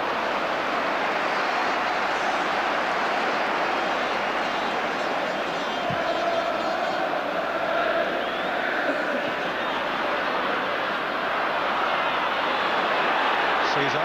Oh, he stumbled. Can Black get in there? Steen! Steen! And it's in there! I think it was Danny Wilson who got the last touch, and Luton are back at 2-2.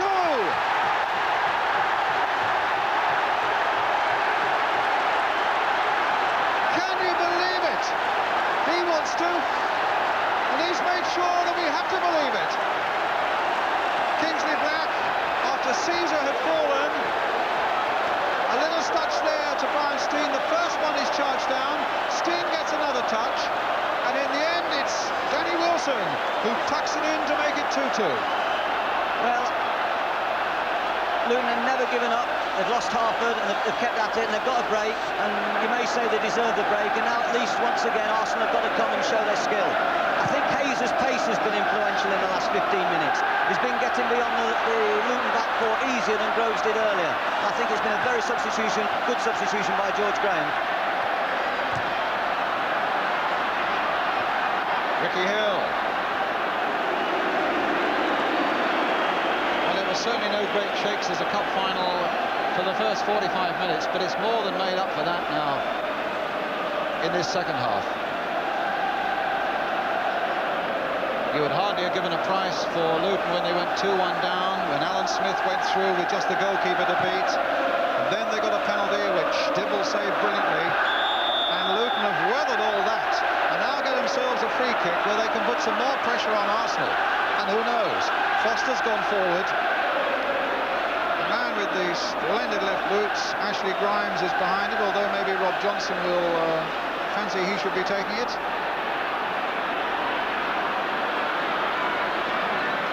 Grimes there, floated towards Foster, a bit too high for him. Ricky Hill trying to get in there, and Arsenal at full stretch getting that one away. And away goes Thomas. Such power in that stride, and a lovely ball for Rocastle.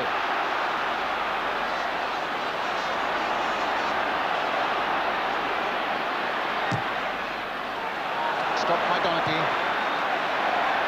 Here's Mark Steen. His brother just inside him. 5 minutes left of normal time. 2-2 the score. Extra time is beckoning.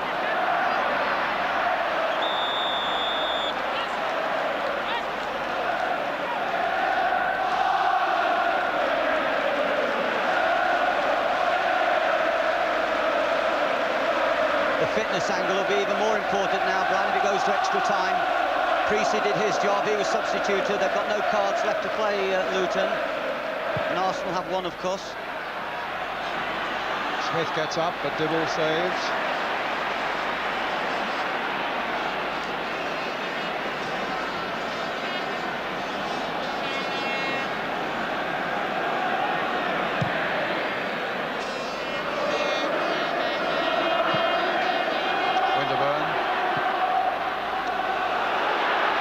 This one, but it comes through to Dibble.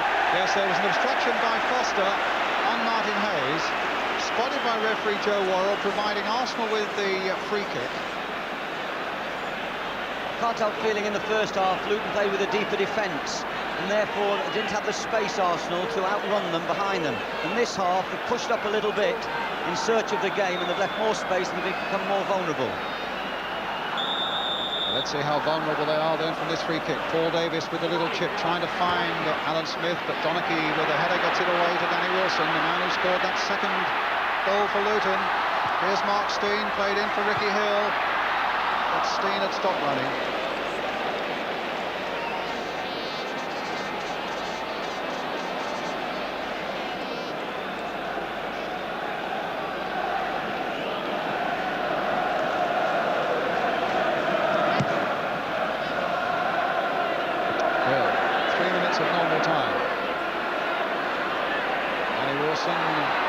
Shoved off it by Kevin Richardson. Michael Thomas finding Rocastle. Here comes David Rocastle. Little touch by him. Comes through for Thomas again. Well wide. Don't fancy the task of Ian St John, who's got to pick the man of the match now. Incidentally, the Littlewood Store man of the match gets a Rose Bowl and £1,000 to the club's nominated charity. Arsenal's is the Paul O'Gorman Leukemia Fund, and Luton's the Friends of Hospitals of Luton and Dunstable. So apart from enjoying a good afternoon's football now, some worthy charity is going to come up trumps at the end of the afternoon. Here's Breaker.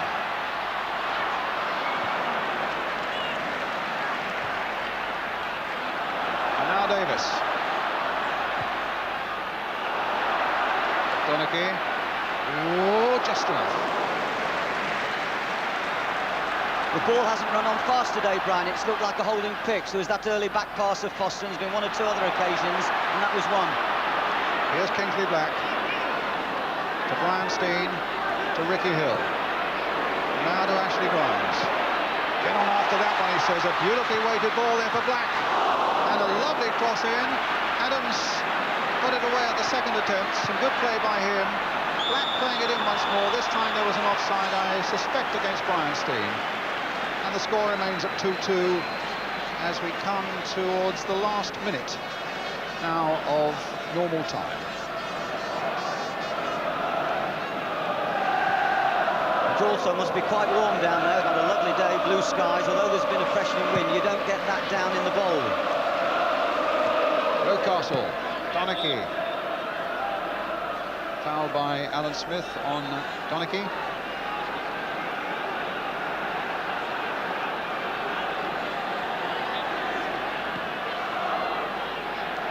Breaker. Steen. This is Mark Steen. Oh, that's a foul by Tony Adams. Free kick to Luton. They want Vic Foster to go forward for this, and he is.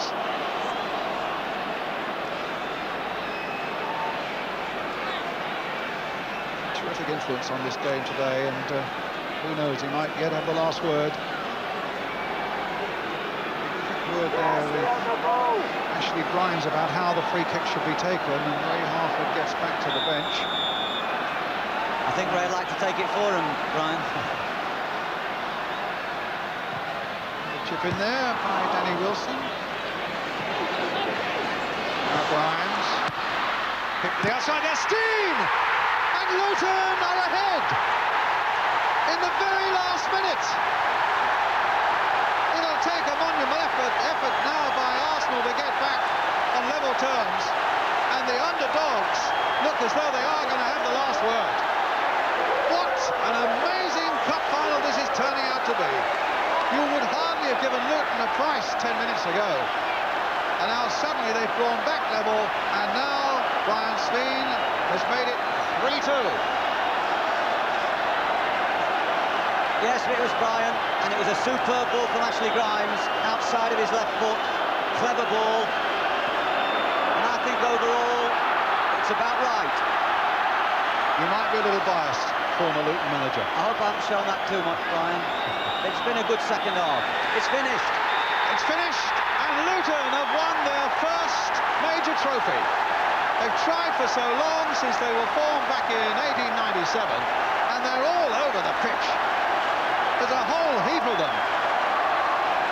As Ray Harford, their manager, comes to shake hands with his player coach and skipper, Steve Foster. And who would have believed it? No wonder he's got a hug for Andy Dibble, man who saved a penalty, and Arsenal will be kicking themselves because they played poorly for so long, and then suddenly when they got the breaks, they should have ripped it away from Luton's grasp.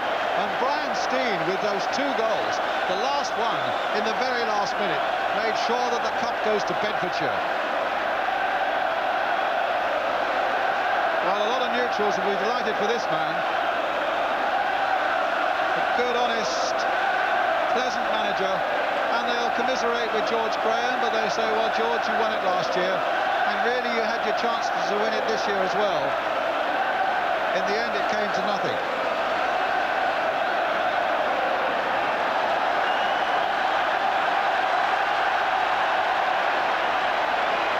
Arsenal players just standing on the pitch, not knowing what to do with themselves. I mean, they must have been rehearsing their victory speeches 10 minutes ago. And when you think of the chances having gone 2-1 up, when Alan Smith was through and was foiled by the keeping of Andy Dibble, and then the penalty came, and Andy Dibble again came to Luton's rescue. Fantastic performance by the underdogs.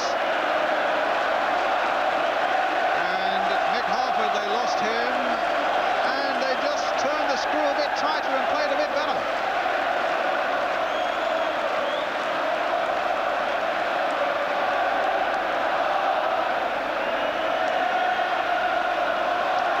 David Evans, the Luton chairman there. Well, he's seen a few times at Luton, David. Some yes, good and some bad. He's a man of strong words and a man of bold principles, and he's had a very interesting career in the chair at Luton, and if this is his swan song, it's been a magnificent one, really. And the players have done them proud, they've done tremendous. What about that young man? Yeah, Kingsley, I mean, he's done very well, a local boy, and it's lovely to see a local boy do well. And as I say, I think John Moore, who worked at the club for many years, was a great influence in his career, and I'm sure we shouldn't forget all the people that helped build Luton to the club they are today. Look at the smiles. Fantastic for them. And what a way to win a cup final. Do you win it with almost the last kick of the game? Because, well, though Arsenal were playing at that time, there's absolutely no way you can come back then. I think it's the most dramatic second half for many a long day in a cup final, to see it turn round so much. First in Arsenal's favour, then right at the death. And maybe they deserve some reward. They've been to Wembley 3 times this season. And 2 brothers there on the winning side, Mark and Brian Steen. Yeah, their father, Isaiah, he'll be very proud tonight. The Steens have done good service for Luton. They're a big sporting family, David. Yeah, they love their sport, and they're great supportive people. Well, one of the traditions of the Littlewoods Cup final is that the losers go up first. Tony Adams, and it probably, you know, hasn't even sunk in yet, because it looked so good for them for so long in that second half.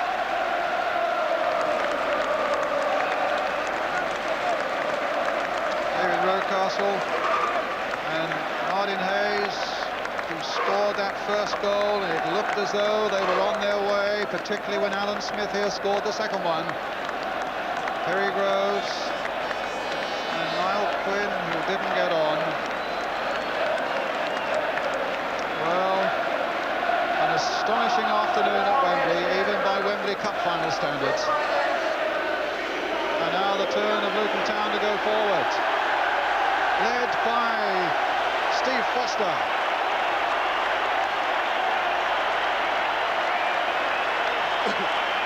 What a cracking game. He's really an inspirational character, is Foster. He's led the club brilliantly in his years there. He came from Aston Villa reserves. Well, this action never changes, as he'll lift the cup. It's just that the faces do, and that's a new face and a new club. The name goes on the Littlewoods Cup, Luton Town FC.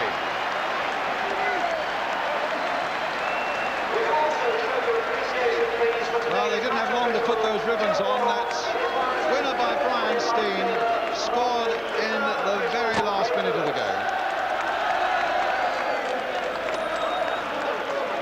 Al Donaghy, the number 6, absolutely fantastic at the back.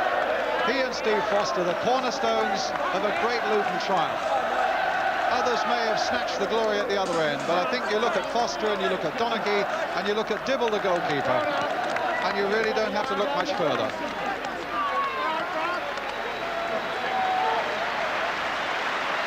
Well, I hope you've enjoyed it at home this afternoon. You can't really have failed to, I think, unless you are an out-and-out Arsenal fan, and I commiserate with you on that. But you lost when you looked as though you were going to win. But I think the neutrals will have said, well, that was a thundering good game of football, particularly in the second half. Real cup-tie stuff.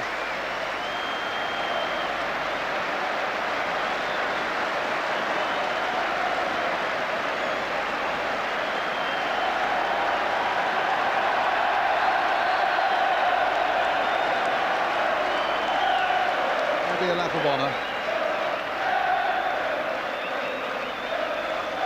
And so after trying for so long, and when a season looked to be falling apart, now Luton have shown their critics what they think.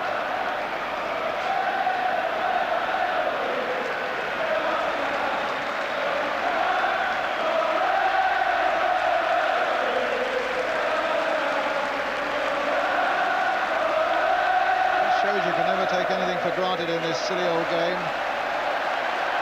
It looked as though Luton had it. It looked for sure, at any rate, that we were going to have extra time.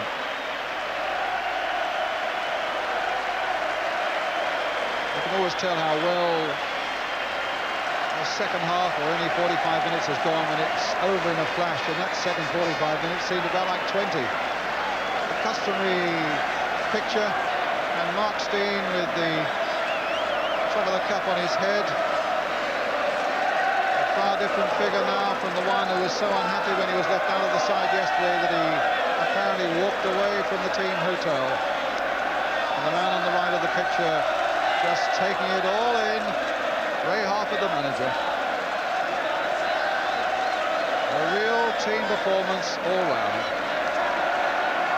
And he said to me last night when he told me the team, I'm going for it, I know I'm taking a gamble. But I've got a team of passers and a team of good footballers. The accent will be on attack. I know I'm gambling heavily, he said, but I think I'm right. And indeed he was.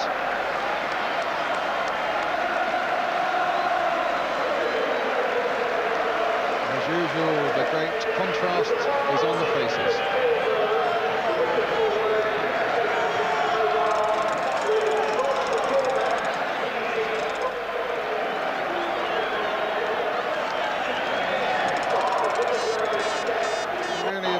Born out of adversity when so many things have gone wrong, not least the injury to Al Donaghy, it seemed, here last Saturday in the Mercantile Credit Football League centenary. And with problems with Darren McDonough dropping out, and he was such an influential man in their midfield. But they've overcome it all, and that's nice. There is Darren McDonough, in fact, in the shirt and tie there, because he played a terrific part in Luton's season.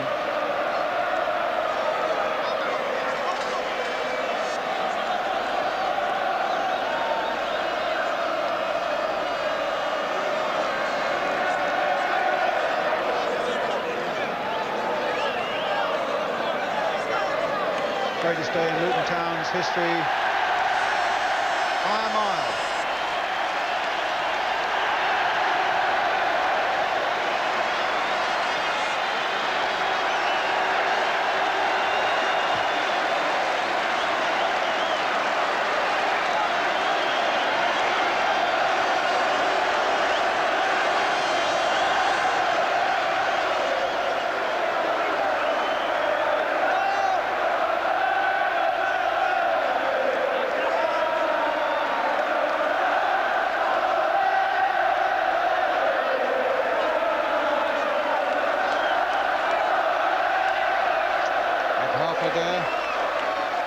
He's signed another contract that keeps him at Kenilworth Road. That'll be good news for Luton fans.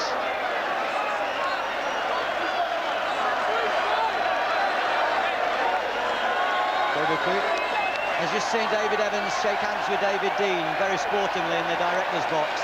And I thought Arsenal did very well at the end. They were the losers, but they went to the Luton end first and went round the pitch and clapped the supporters. And I think that's always a good sign in a cup final. It was played in a sporting manner. I thought Joe Worrell refereed it well. And in the end, the second half, it made up for a very ordinary first half.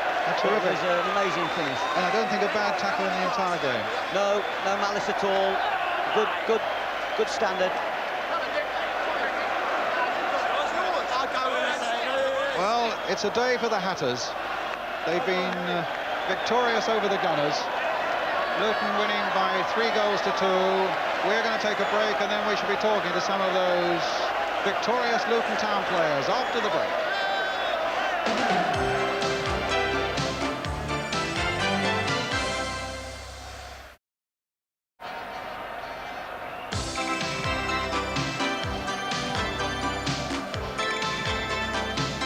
They're still celebrating here at Wembley, and why not? This was the final, no one rated. Wasn't bad, was it? Ian? Oh, absolutely fantastic. I mean, the second half was probably one of the most exciting second halves I've ever seen, never mind here at Wembley. That was a cracker. Well, we will have time to tell the story shortly, but before that, can I ask you, can I put you right on the spot, and can you possibly pick a man of the match out of all that? I must say, it was very difficult, but Andy Dibble's penalty save for me turned the game. Had he not made that save, then that was them dead and buried. And he'd made about 3 saves in a row, including that one. So, as far as I'm concerned, you know, he is the man of the match. He made one or two excellent saves apart from this, but this was the one. This was the one. I mean, had they scored that was at 3-1. There was no chance of them coming back. It was a good And penalty. a super save. Well, it wasn't a bad penalty. Look, it was a smashing save.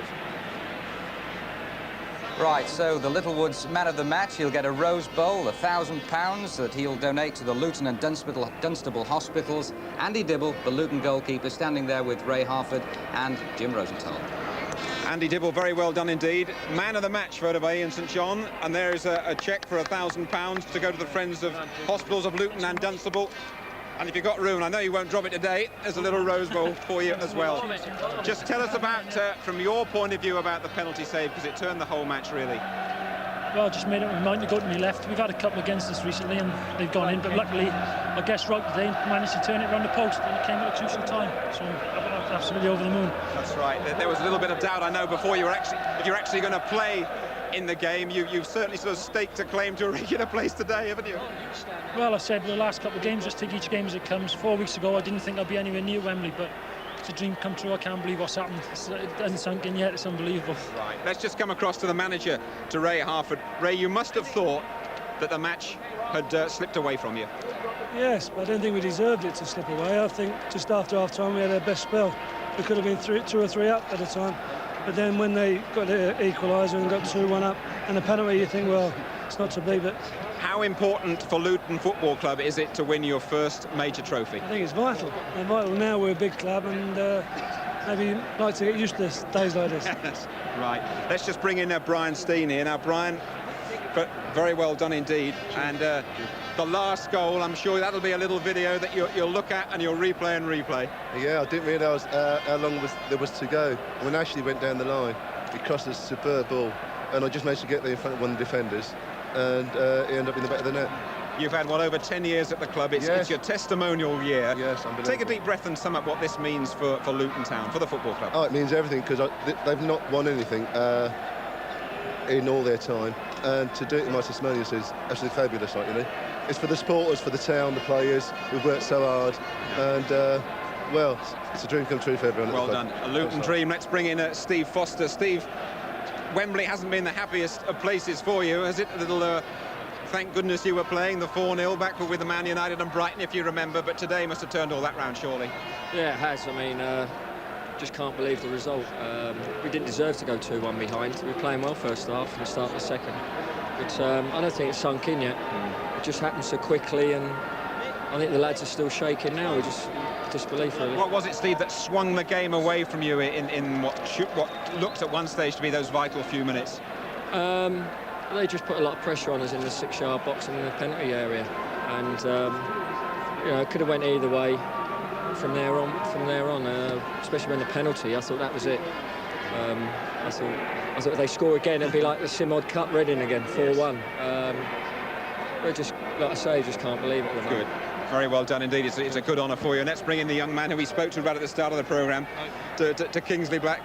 Kingsley, you said you were nervous, you remember. How did the day pan out for you? As soon as the game got underway, I wasn't so bad. I was glad in the second half, though, I got more into the game and got a few more crosses in. So I was happy, and it was a great day for the lads, especially the senior players. They deserved it. We haven't mentioned it to any of the others, but it was warm enough sitting on the touchline. Must have been roasting to play. It was indeed, yeah. You've got to do an awful lot of running, and it's so hot out there, especially with the atmosphere as well. I can't believe it. And what was your little view of the deciding goal in the last minute? Well, I think it was a throw-in, and Ashley Grimes has gone past the defender, and he's got a cross in with the outside of his left boot. And Brian Steen's come in great and just knocked it home. I think. Fairy tale stuff, isn't it? Yeah. Good. Kingsley, very well done indeed. Thanks a lot. And let's return to Elton. Thanks, Jim. Well, they're all heroes, aren't they? But what a remarkable cup final it was. Luton leading 1-0 at half-time. If you have come in late, we're now going to try and tell you the story of what was an amazing second half. And, Ian, it really all started when Martin Hayes came on for Arsenal as substitute. Yeah. I mean, it was a good substitution because he's a very strong front-running player, and he came on and turned the game a bit for Arsenal, didn't he? Got the equaliser. Got the equaliser, and, you know, he come from this free kick. I thought Smith was backing into Foster there. He could only just manage to knock it down. It fell nicely there, and Martin Hayes knocking it in with his left foot. And he started to run at the Luton defence. Well, once that went in, that was it. You know, the Arsenal seemed to get a new lease of life, and all of a sudden, bang, the pressure went on to Luton. And as Stephen Foster was saying there before, everything seemed to be happening in and around that 6-yard box. You know, pressure building up on them, and for a little spell, a little 10-minute spell, you know, Luton couldn't seem to get the ball away from under the feet. In fact, they went 2-1 down just 3 minutes after that. Alan Smith, the £800,000 signing from Leicester. Well, you know, Alan had been kept quiet throughout the game, but it was Martin Hayes who'd started to move out there on that far side. You see the ball getting played in here, and he had bags of room as the ball gets played. I mean, it just shows you people fall down. Things happen in football matches, and there he is clear. I thought the goalkeeper possibly went down a little bit early. If he'd stayed his ground, he may have got it, but that's the only mistake, if it was a mistake. And then there was the penalty incident, which we've already seen, but Luton were really dead. Well, they were on the ropes then, and I thought, oh, well, they'd played so well, and, you know, I thought they'll win this game. And then when that spell happened, I thought, well, here we go again. And as the lads were saying there, they must have been thinking, it's another Simod Cup.